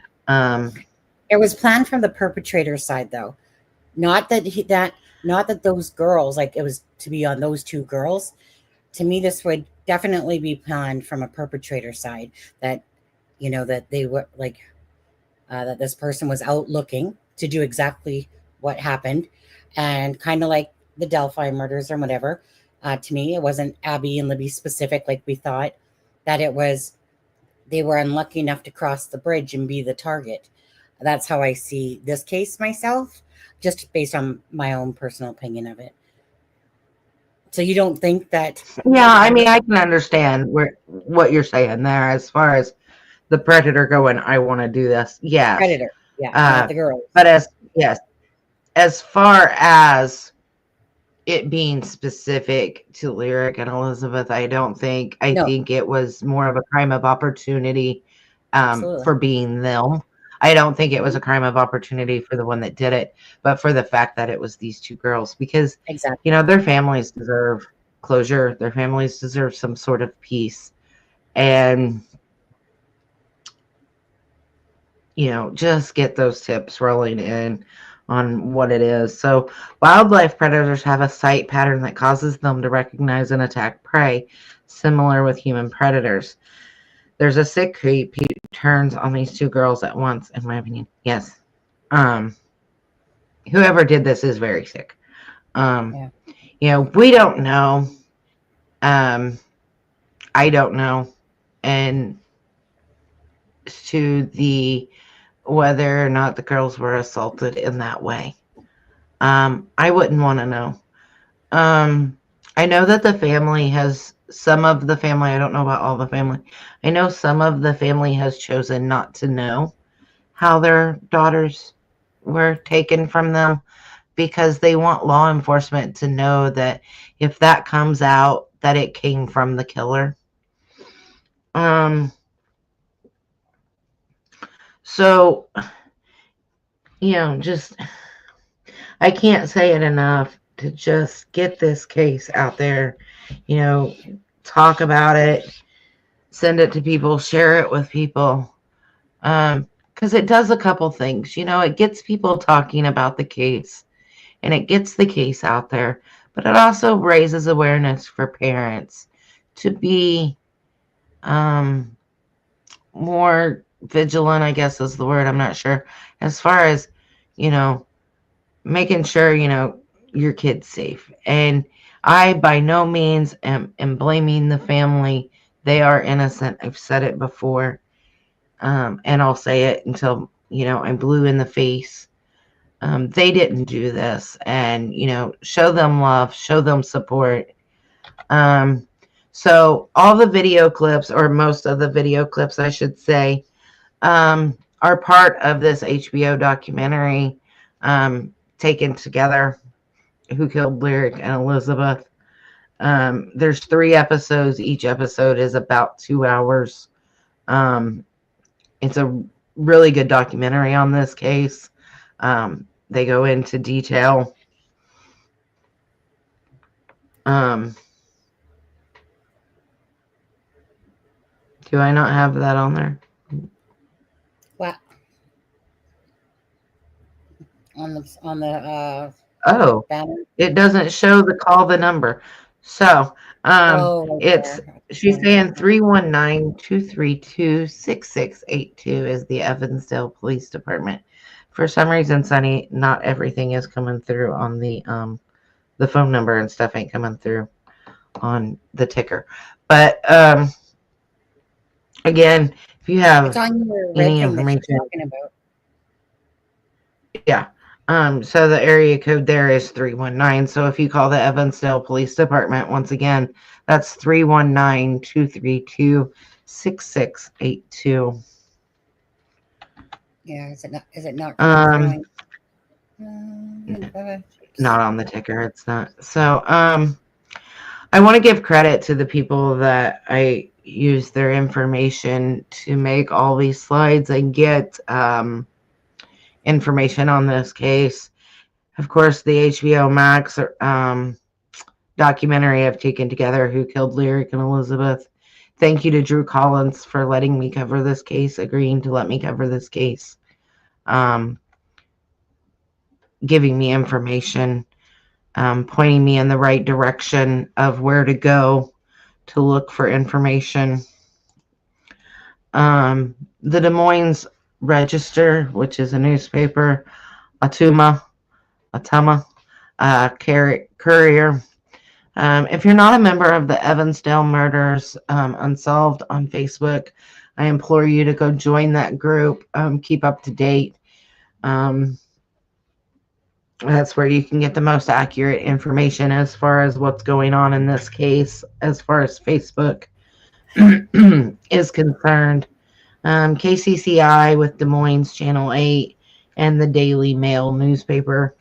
I also want to put this link in here one more time. This is the Elizabeth Collins Foundation. You can also get information there. There's video clips and such there. So Macy's mom, she said, thank you for shedding light on this case. I've been wanting someone on YouTube to cover it. So Macy's mom, I am actually a part of the Evansdale Unsolved Facebook group.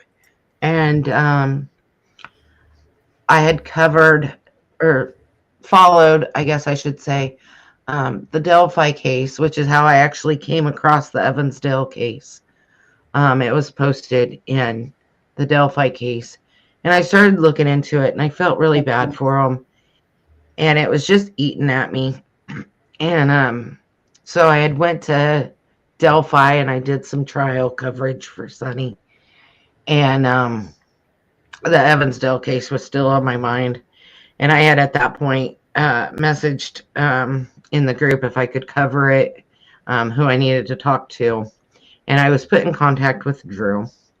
And I reached out to him and was lucky enough that he read my message and answered me. And I asked him if it was okay if I covered it. And I don't have a big channel myself. I think I have like 30 some followers, but I wanted to cover it. And it's like, I knew I needed somebody that was fact-based. I needed somebody who looked at it from the facts. I needed somebody that, felt as passionate about cases as I do. And I've known Sunny a while now, and she is very fact-based. So I asked her to join me with this and getting this out there. And she graciously agreed and has made the beautiful video that we're going to play here in a minute. So it's us that, Drew told me thank you too. And I don't remember exactly what I said to him, but it was like, no, I need to thank you because you're the one allowing me to do it. You're the one giving me information. And I just want to help you out. It's not about clicks or views or likes. Although those get that to the algorithm so that this case gets out there. And that's all we want. Yeah.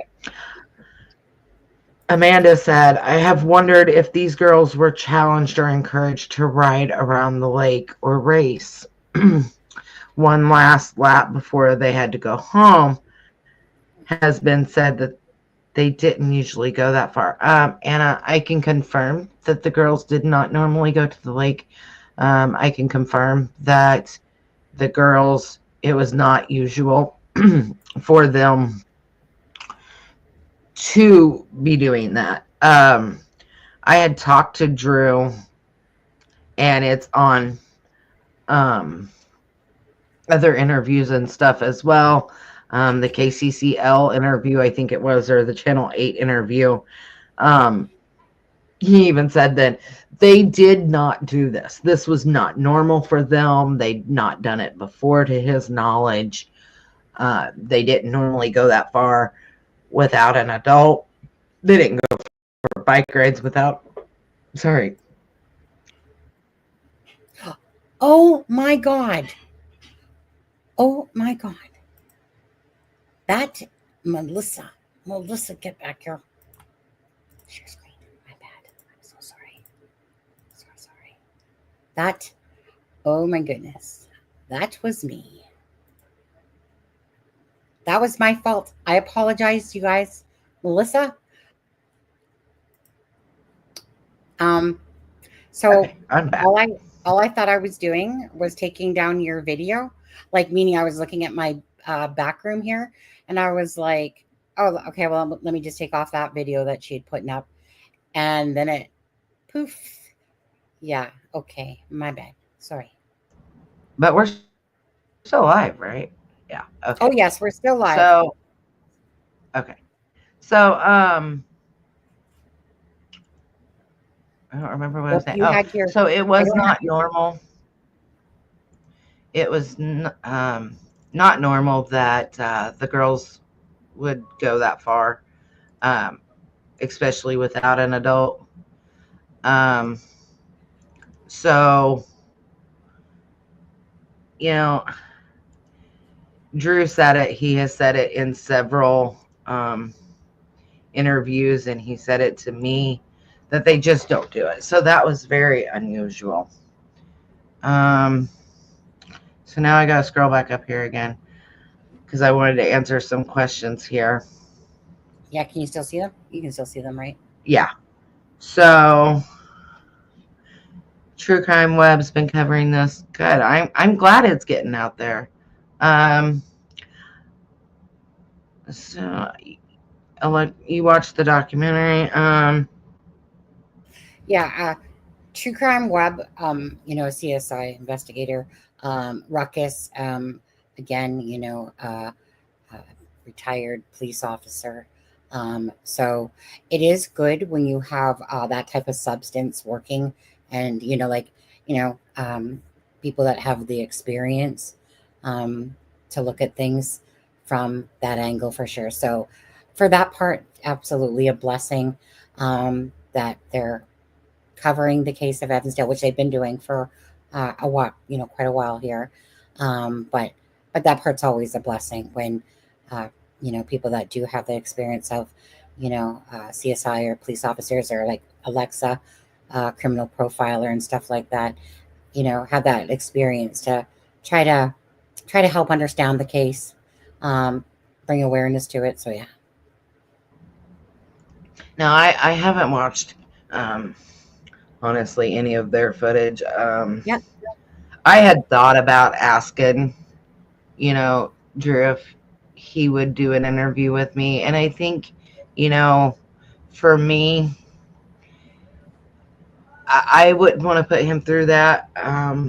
Again, if he doesn't have to, if I could do it another way, possibly in the future, if I do another video on him, that would be something I would consider. But Drew is an absolute sweetheart. I was gonna say, don't. This is the thing too, Melissa. With that, don't think for the other person.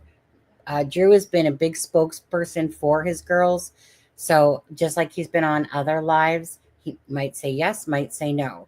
But at the end of the day, like meaning he wants the case out there. So even if it's like I said, just his face out there. So don't like meaning ask him. What's the worst he can say is no. But again, maybe he will, maybe he won't. But maybe he really would like to do one. So don't ever assume because I do that too, right? I don't like to bug people because you think that it's hard on their hearts and that. But that's kind of one thing I've learned. Well, it's not just that I didn't want to put him through that, but as you know, and your channel knows, I am kind of new to the whole streaming on YouTube. I've been up here with you a couple times, but I wanted to get their information out there, and I want them to know that we're in this for the right reasons. And I think that them seeing that we're in it for the right reasons is more important to start with than just starting off with, hey, I know I don't know you, and you don't know me, and you don't know what I stand for, but you want to come on and do an interview with me. That just to me is kind of putting the cart before the horse. I want them to know who I am first. And then if I do another video, possibly see if they want to come up and answer some questions.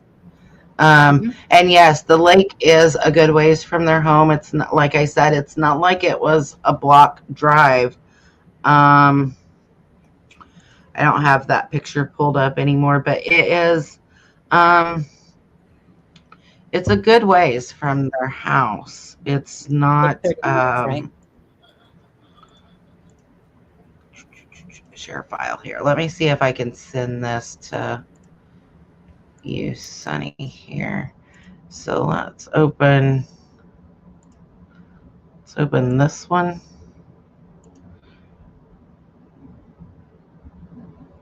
Oh, did it go? I guess not. Maybe it did. Let's try that again. Open. You're right. Okay, it's not letting me. So let me go over here and send it to you this way. Okay. And then I'll just have you put it up. Did you send it already? Is that the first? Is that the last one? Yeah, Okay. just sent it. Yeah, I just sent them. Sent the two. Okay, so it is a good distance from their home. It's not, like I said, it's not like it's, a couple blocks away. And when they were caught on the video footage at the back of the auction house, they were headed west, which is the opposite way of the lake. And they're not seen on any other video footage, to my knowledge, that I've been able to confirm coming back. So I have a hard time thinking that they went to the lake on their own. That's just me. Which one do you want me to show first? Either one. Okay.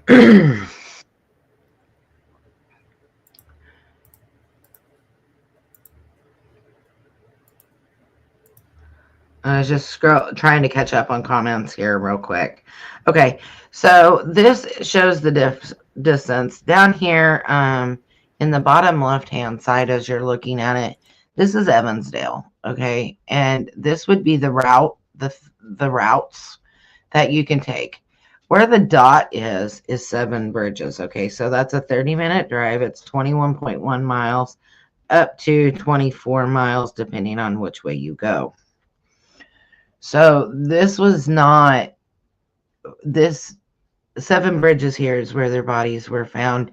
And I do want to say, I'm sorry, in that one video, it does show that, and I could not help that. And then down here is Evansdale. So it's a good ways. It's not, it's not a short distance.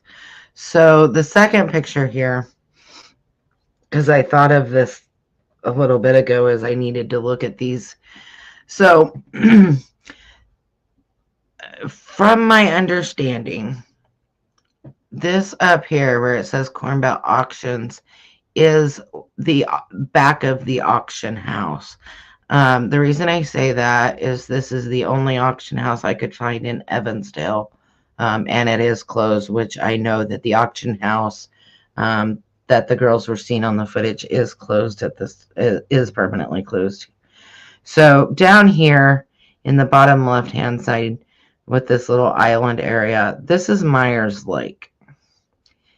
And so Drew, his home there, the Collins home, was catty corner here from the auction house.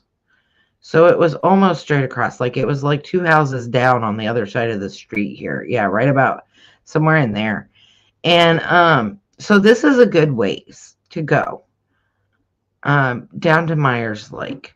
This isn't what I would think an 8-year-old and a 10-year-old would be, especially since they had to be back quickly. They weren't supposed to be gone that long. So that seems like it's a good distance to me. I'm sure he would. He does talk to me like he's one of the ways I got information on this case. Drew is a sweetheart, an absolute sweetheart, and nothing but prayers and love going his way and Heather's way and Misty and Dan's way. Let's see. I'm just trying to catch up here on comments. I don't want to don't want to miss any if anybody asks something about the case. So, you know, that's what we know. That's what law enforcement has kind of released, and the information that's out there. So again, you know, if you know anything, I can't say it enough. If you've seen somebody, if you heard somebody, let law enforcement know. These girls, they deserve justice, and it breaks my heart that the family is having to go through what they're going through on this case. You know, it's been almost 10 and a half years and still nothing. So, or sorry, 12 and a half years. And so, there's got to be a break somewhere. So that's kind of where the facts stop. After that, it's kind of all speculation as to who did it and what did they know and what did somebody hear.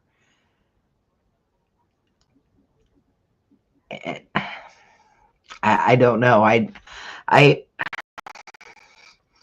I feel like, you know, like I said, I flip-flop on the Klunder thing. I don't, like, it's hard for me to say he's not. It's really easy for me to think that he is, but I can also see where he might not be. So, I don't know. It's just kind of, I don't know where to land on this one. The only thing I know for sure is family is innocent on this one. Yeah. Is he really only the person that's been talked about with this case, really? Pretty much, yeah. As far as I can tell, he's kind of been the main character, and everybody has kind of pointed towards him. And, you know, that's normally in cases, you know, there's probably been other people mentioned, but none to the point that he has. Like they you know, they were putting his name out in the paper. Like they were pretty much convinced, like at the beginning, but, and I think family was as well. And then that didn't change until law enforcement come out and said, well, we're not closing the door fully, but we don't think he did it because we don't have the evidence, basically. So I mean, it's just somebody out there knows. Like, somebody knows.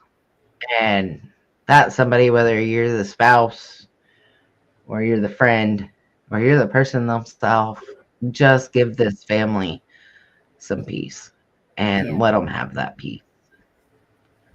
Yep. So, before we go, I don't know what all you have to say left. I've pretty much finished everything I know to talk about, but I do want to play the video that you made one more time. Yep, we'll play that. And then I don't know if anybody has any questions or if you want to say something, Sunny. I feel like I took over your live. I'm sorry. No, this live is your live. I'm just here, like I said, I know somewhat about the case just because of the Delphi. A lot of people know about this case because of Delphi, but this was your live to have originally was supposed to be. So anyway, so good saying that. This is your life. You didn't take it over by no means. This was all, like I said, everything you put together. I made a video. I was just honored to even, when you said, hey, you want to join me? I'm just like, yeah, sure. Right. So I was looking forward to this live and, to learn a little bit more about it as well. I had looked into this probably about, I want to say about a year ago. I was going around to different YouTubers, and stuff like that, looking at the information and, and honestly, I kind of walked, I don't want to say walked away from it, but meaning left it with feeling like, ooh, I don't know. Just from the information the public has, there's not a lot to go on, besides thoughts on that, whether it was, the girls were targeted or not targeted. I don't believe that they were targeted, like meaning that it was a random act of crime, of course, for the fact that those two girls were in the wrong place at the wrong time. I kind of agree with that, Lex. I'm not sure about that, but I thought about that too, that the bikes were planted at the lake, not versus the girl riding there, versus the girls riding there. Yeah, I totally feel like you just said, I fully agree. Like the bikes were just placed there because that's, like I said, that was something I asked Drew. I was like, was there a flat tire? Were the tires bent? Did it look like the bikes had been wrecked? Explain this, for me, please, and he did. And he told me he didn't remember that, there was any damage to the bikes. Right. Because I thought, maybe somebody was driving and maybe hit one of the bikes and caused one of the girls to fall and then got them out, and then dumped the bikes, or, was there damage? Because that's kind of where I thought at first. Mm-hmm. And he's like, no. And I'm like, okay, well, there went that theory. But I was like I fully believe that the bikes were planted there. My only thing with that is for the timeline, the bikes were found at 5:00. The girls went missing at, the phone call was made at 2:42. So between noon and 2:42, right? They were looking for the girls. So that's a very short time to do what was done. So for me, it's like they had to drop the bikes off first and then go to Seven Bridges. And it's like along those three routes, like, are there cameras? Can we find his red truck? Can we find a white van? I'm sure law enforcement has looked at that. Yeah, I would say bikes dropped off first. Kind of just thrown out there, get rid of them. And then they were taken over to the 7. That's how when I was watching it, that's how I just visualized it myself. Sick, twisted predator, looking for his prey, came across, and maybe he thrives. Maybe this predator thrives on the double, like 2 versus 1 type of thing.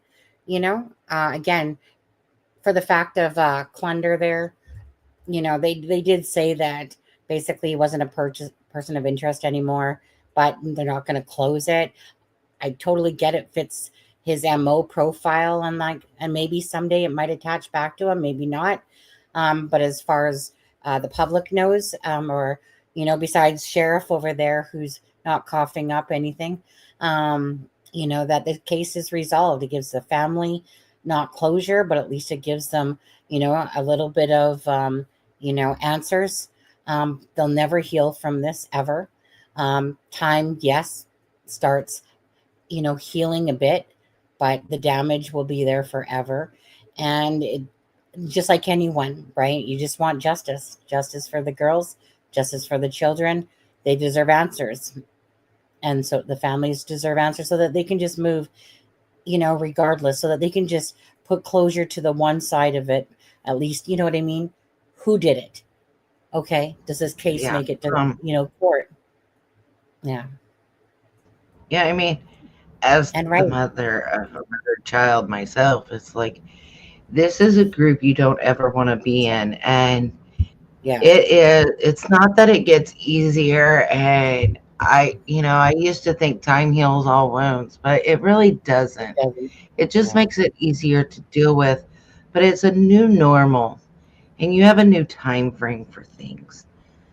And not knowing and not having that closure, as we like to call it, it's not necessarily closure. It's just a healing point. But, yeah, they deserve that. They deserve to have those answers, and to have that healing point started. And, I know, they each have at the Myers Lake Angel Park, they each have a gazebo there in their memory. And that is something that, I kind of looked into a little bit. That's a really sweet idea that somebody came up with.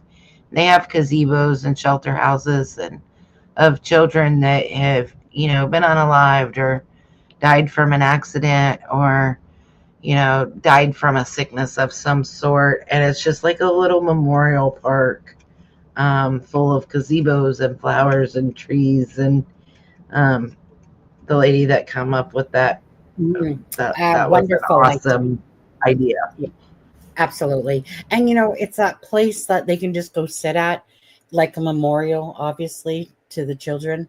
You know what I mean? It like there's a nice little place just to sit in that gazebo and feel like you're connected, to the girls there because it's for them. And I remember Heather saying that about the willow trees, that was Elizabeth's favorite one, tree.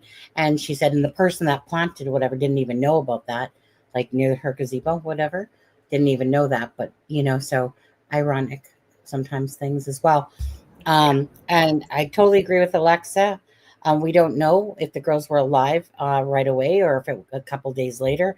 I agree again with the whole fact of most cases, abducted children are killed within the first 48 hours on there. And, again, can't rewind time, sadly.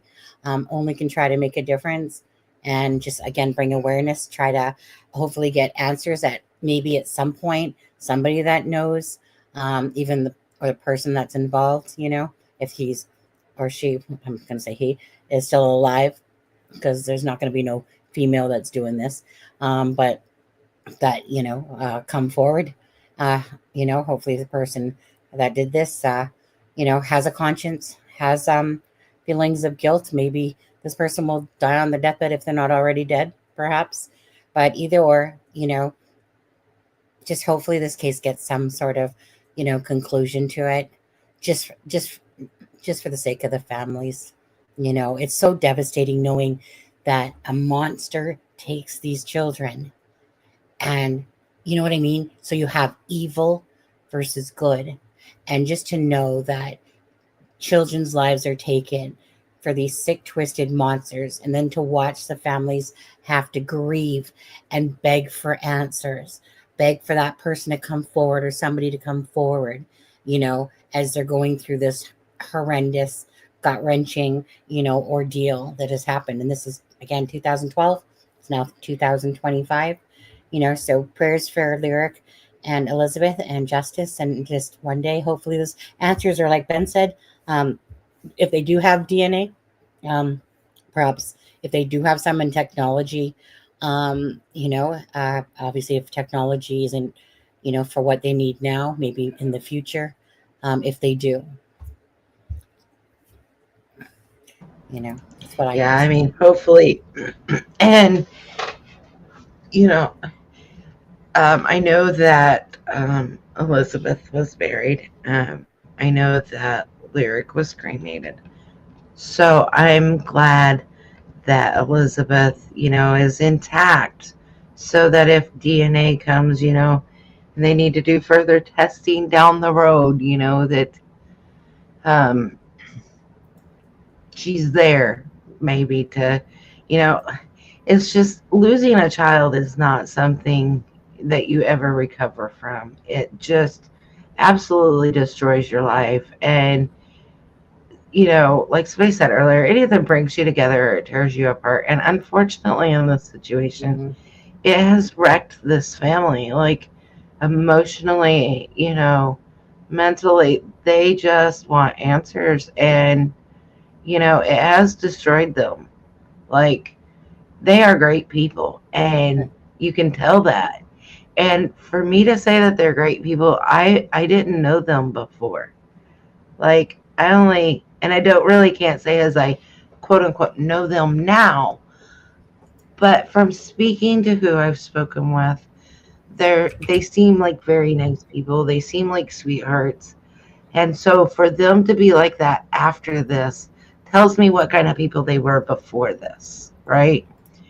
And they deserve, along with the girls, just to be able to start healing.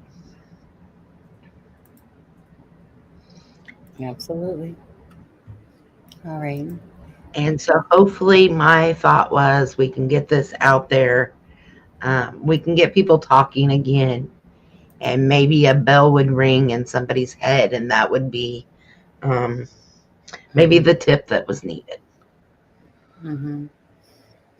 And just quickly, just to touch on this for a second. So obviously green hearts are for Sebastian, and the green hearts. So Timmy's legacy is for Bard's son, Timmy. We use green hearts for his memory.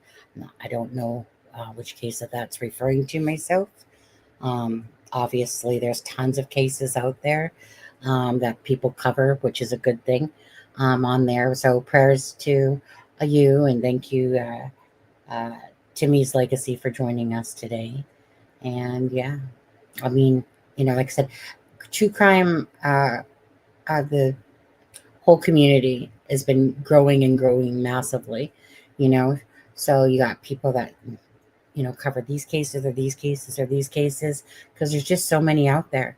There's just so many stories out there to tell, sadly on there. So it's always good. Like Evansdale here, I hadn't covered it. I had looked into it. I think we talked about it a couple times on some lives, but nothing, I don't believe we ever did a live on it, because I just wasn't familiar enough with the case. And Delphi, as you know, was an exorbitant amount of time and stuff like that. And I'm a one case type of person in it for the most part. And that, so, so I'll just go back to saying, so thank you for inviting me on to do this with you, for the girls, for the family, just to bring awareness. Well, thank you for accepting. That's the big part. I could invite you all day long, but you're the one that accepted. So I appreciate that you seen the value in at least doing this for this live, of getting it out there. Miranda, I used to be. Go ahead, answer. Go ahead. No, go ahead and answer. So, my new name is American Justice. Most everybody knows me as Melissa, or Gaming and Sleuthing was my older name. Gaming and Sleuthing, yeah. So, Miranda, Melissa, She was covering some of the Delphi, helping Aspen and, sit chairs there, and went to the court a couple times for this channel as well, just to give us some updates when she was inside the courthouse. Timmy's legacy is, she says she's the mother of Timmy. So bless you, and whatever hurt and pain you've gone through, and whatever justice you're trying to fight for Timmy. I truly hope that, I don't know it. I don't know about that case for Timmy's legacy. I was just going to say, can you give a quick rundown in chat, maybe? Because I seen her post that Timmy's legacy and that she was the mom. See if I missed something here. You could put it in chat. Sounds like Timothy was murdered, obviously. And is it still an ongoing case? If you can just give us a breakdown, so you can, anyone that's in chat right now or sees this live later, they can understand with the case of Timothy. It's Timmy D's.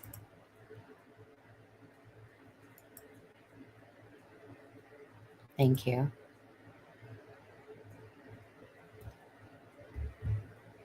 Ben, I will definitely look into that after this live. Yeah. Don't give Miranda an ego boost. I remember we spoke about this because Alex Voorhees said there was a connection between Delphi, them and Delphi. I never saw the connection except the two girls' MO. Miss you too, Ben. Flirt. Yes, Timmy Dees was murdered in Fredericton. I'm pretty sure we have a Fredericton in Canada on there, but that's in Missouri. Okay. And what year was this in, Timmy's mom? Macy, no, thank you. If you ever do want to hop on a live, and discuss this, feel free to email at crimingshame@gmail.com, to get in touch with American Justice here, Melissa. So if you ever feel like it's something you just want to sit on the live, you don't have to go on camera or anything if you don't feel like it, but if you ever want to discuss it, absolutely, just feel free to contact us. Again, is your email up here, by the way, or do you not give it? Can't see. Okay. I can go grab it. So, Miss Dog Lover, I don't have it. It's okay. But if she does, she can just reach out to crimingshame@gmail.com. And then I can she can email you, and I'll drop my Facebook link as well so she can mail me there. Oh, okay. Timmy's legacy. I wanted to go back to that one for a minute. Timmy's legacy got help through True Crime Web. She is very active seeking justice. I felt she had things to add to tonight's live. Are you talking True Crime Web had things to add? I'm not. Or Timmy's legacy had things to add. 1023. So if I missed something, I'm sorry. I'm doing my best here to keep up with everything. Timmy's legacy, I'm sorry that you lost your son. That I know for a fact it's hard. So, I'm there now. So, I get it. Sadly. All right. Thank you, Anna, for explaining. I can see that she said it was a friend on there, but obviously a friend. She said that, I got help with True Crime Web there. She's very active seeking justice. I felt she had things to add to tonight's live. And again,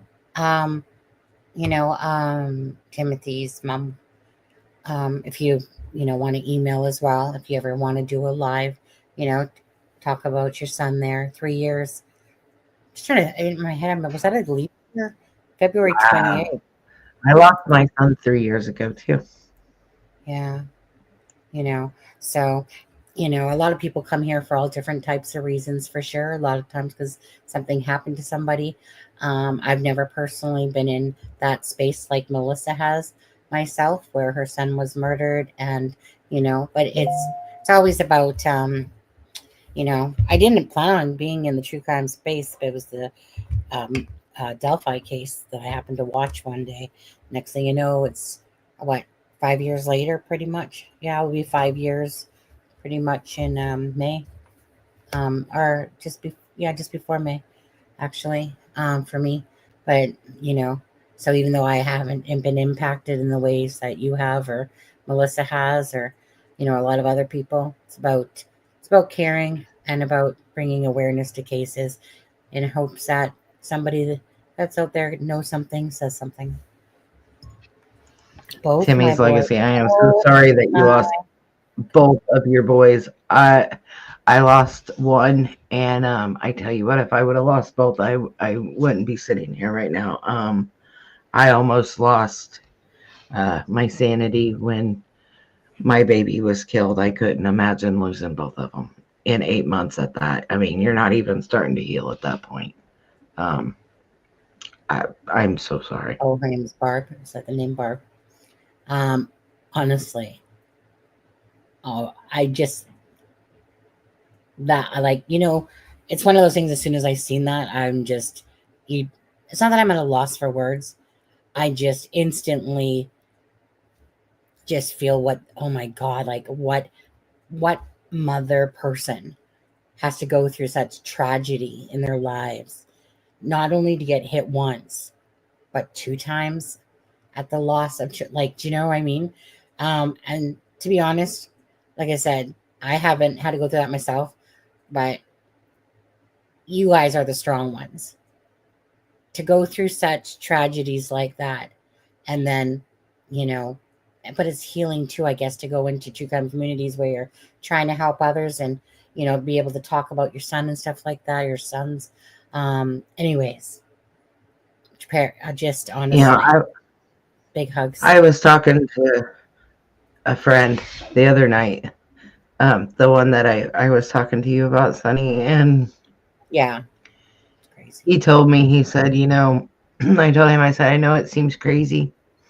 I said that I'm in true crime, and I'm trying to research these cases, and I'm trying to study them, and I'm trying to go on these lives, and I'm trying to somehow get justice for people and look at things. And he told me, he said, it's my way of healing. And I was talking to him about the Evansdale case, and he said that he just told me, he said, it's your way of healing. He said, it's your way of trying to give back. And I never thought of it like that. It's something that, like, I'd always kind of looked at true crime and watched true crime, and I liked watching trials and this and that. But it was never something I would have never in a million years thought I would drive 3 hours. Yeah. 3 times a week at least to Delphi, and then try to cover the trial and get in and line sit and like look into stuff as deeply as I have. And it's just, it's hard. It's not, but it's almost healing to know that you're trying to help others. Absolutely. Absolutely. Absolutely.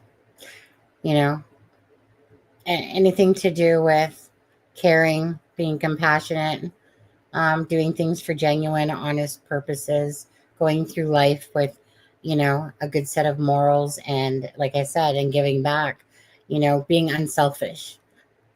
To me, in my eyes, that's the way I've always wanted to be remembered as, for myself, especially, right?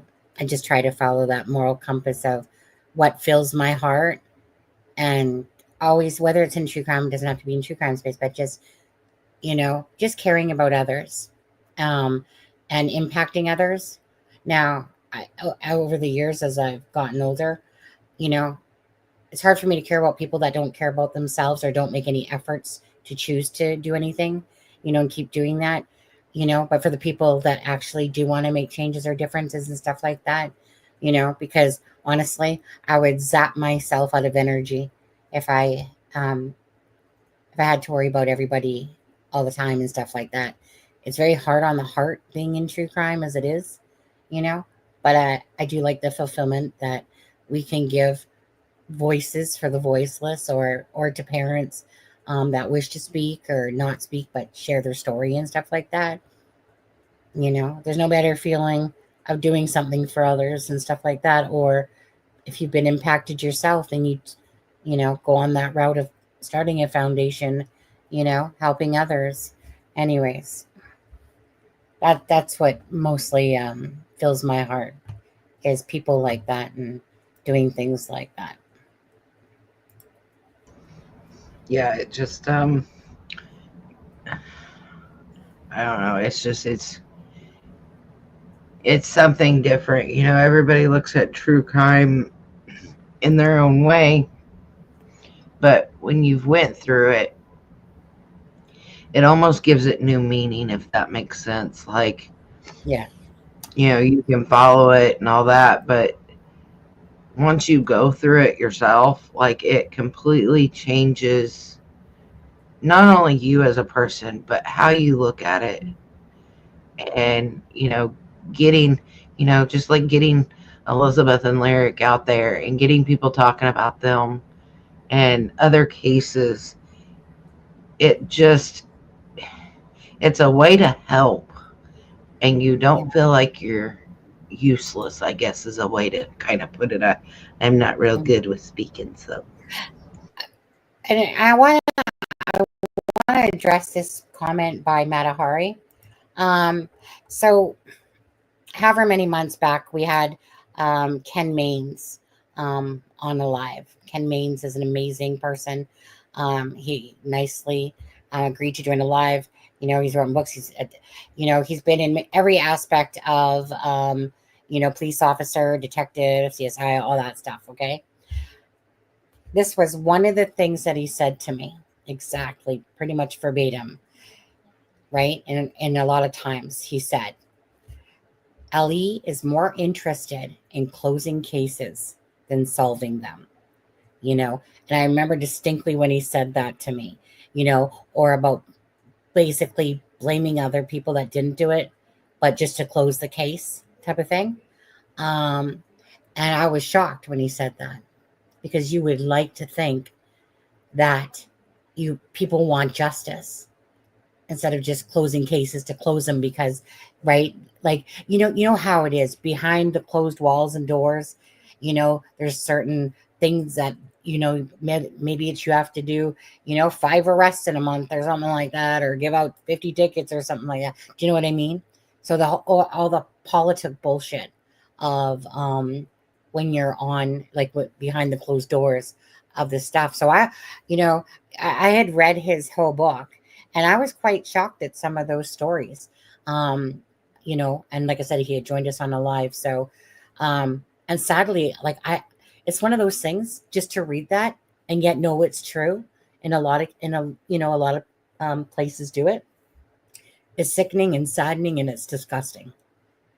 And just to know that you think, like, you always try to think as a human that, especially with cases and murders and anything like that they're truly trying to solve it. Not like, oh, like, let's just get this one off the desk. Okay, this person did it. Yeah. Okay, this one's done. And honestly, I was shocked, because that would be the last thing I would think that would happen.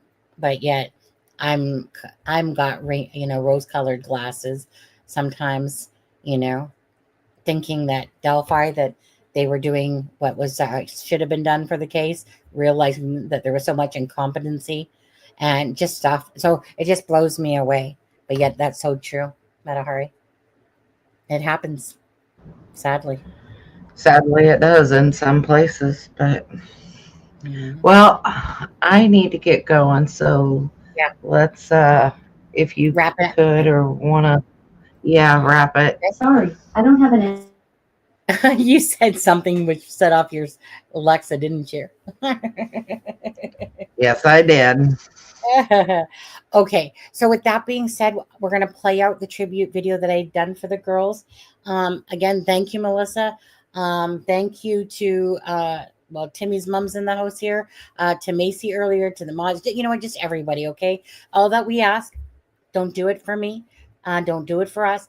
Please do it for the victims' families. Do it for Elizabeth and Lyric. And just all we ask is put a like to the video, help it get out to the algorithm, share it to your social media.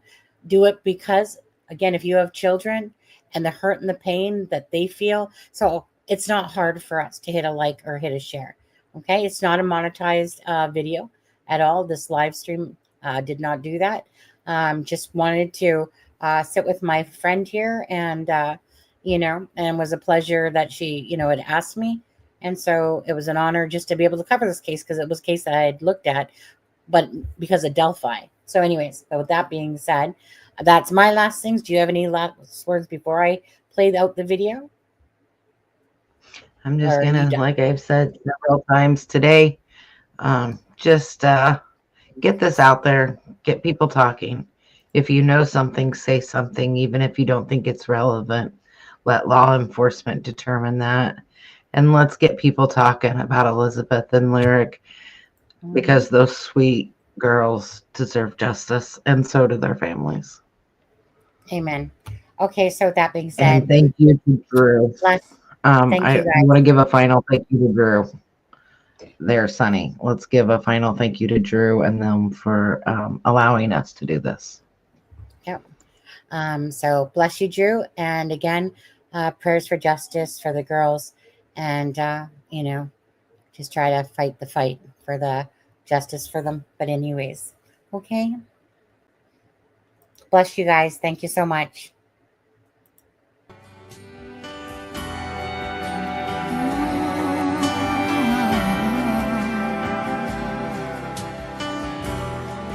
I'll always see your face, the corner of your smile, and all the little things no one will ever know.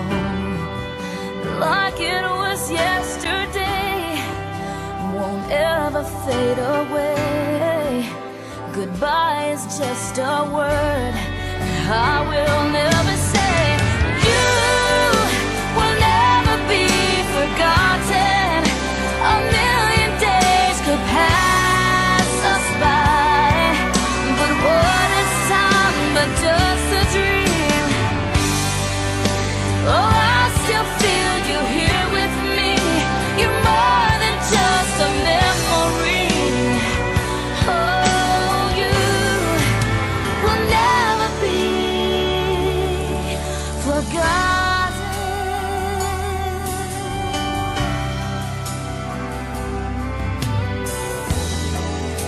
I can't hold your hand or look into your eyes, and when I talk to you, it just echoes in my mind.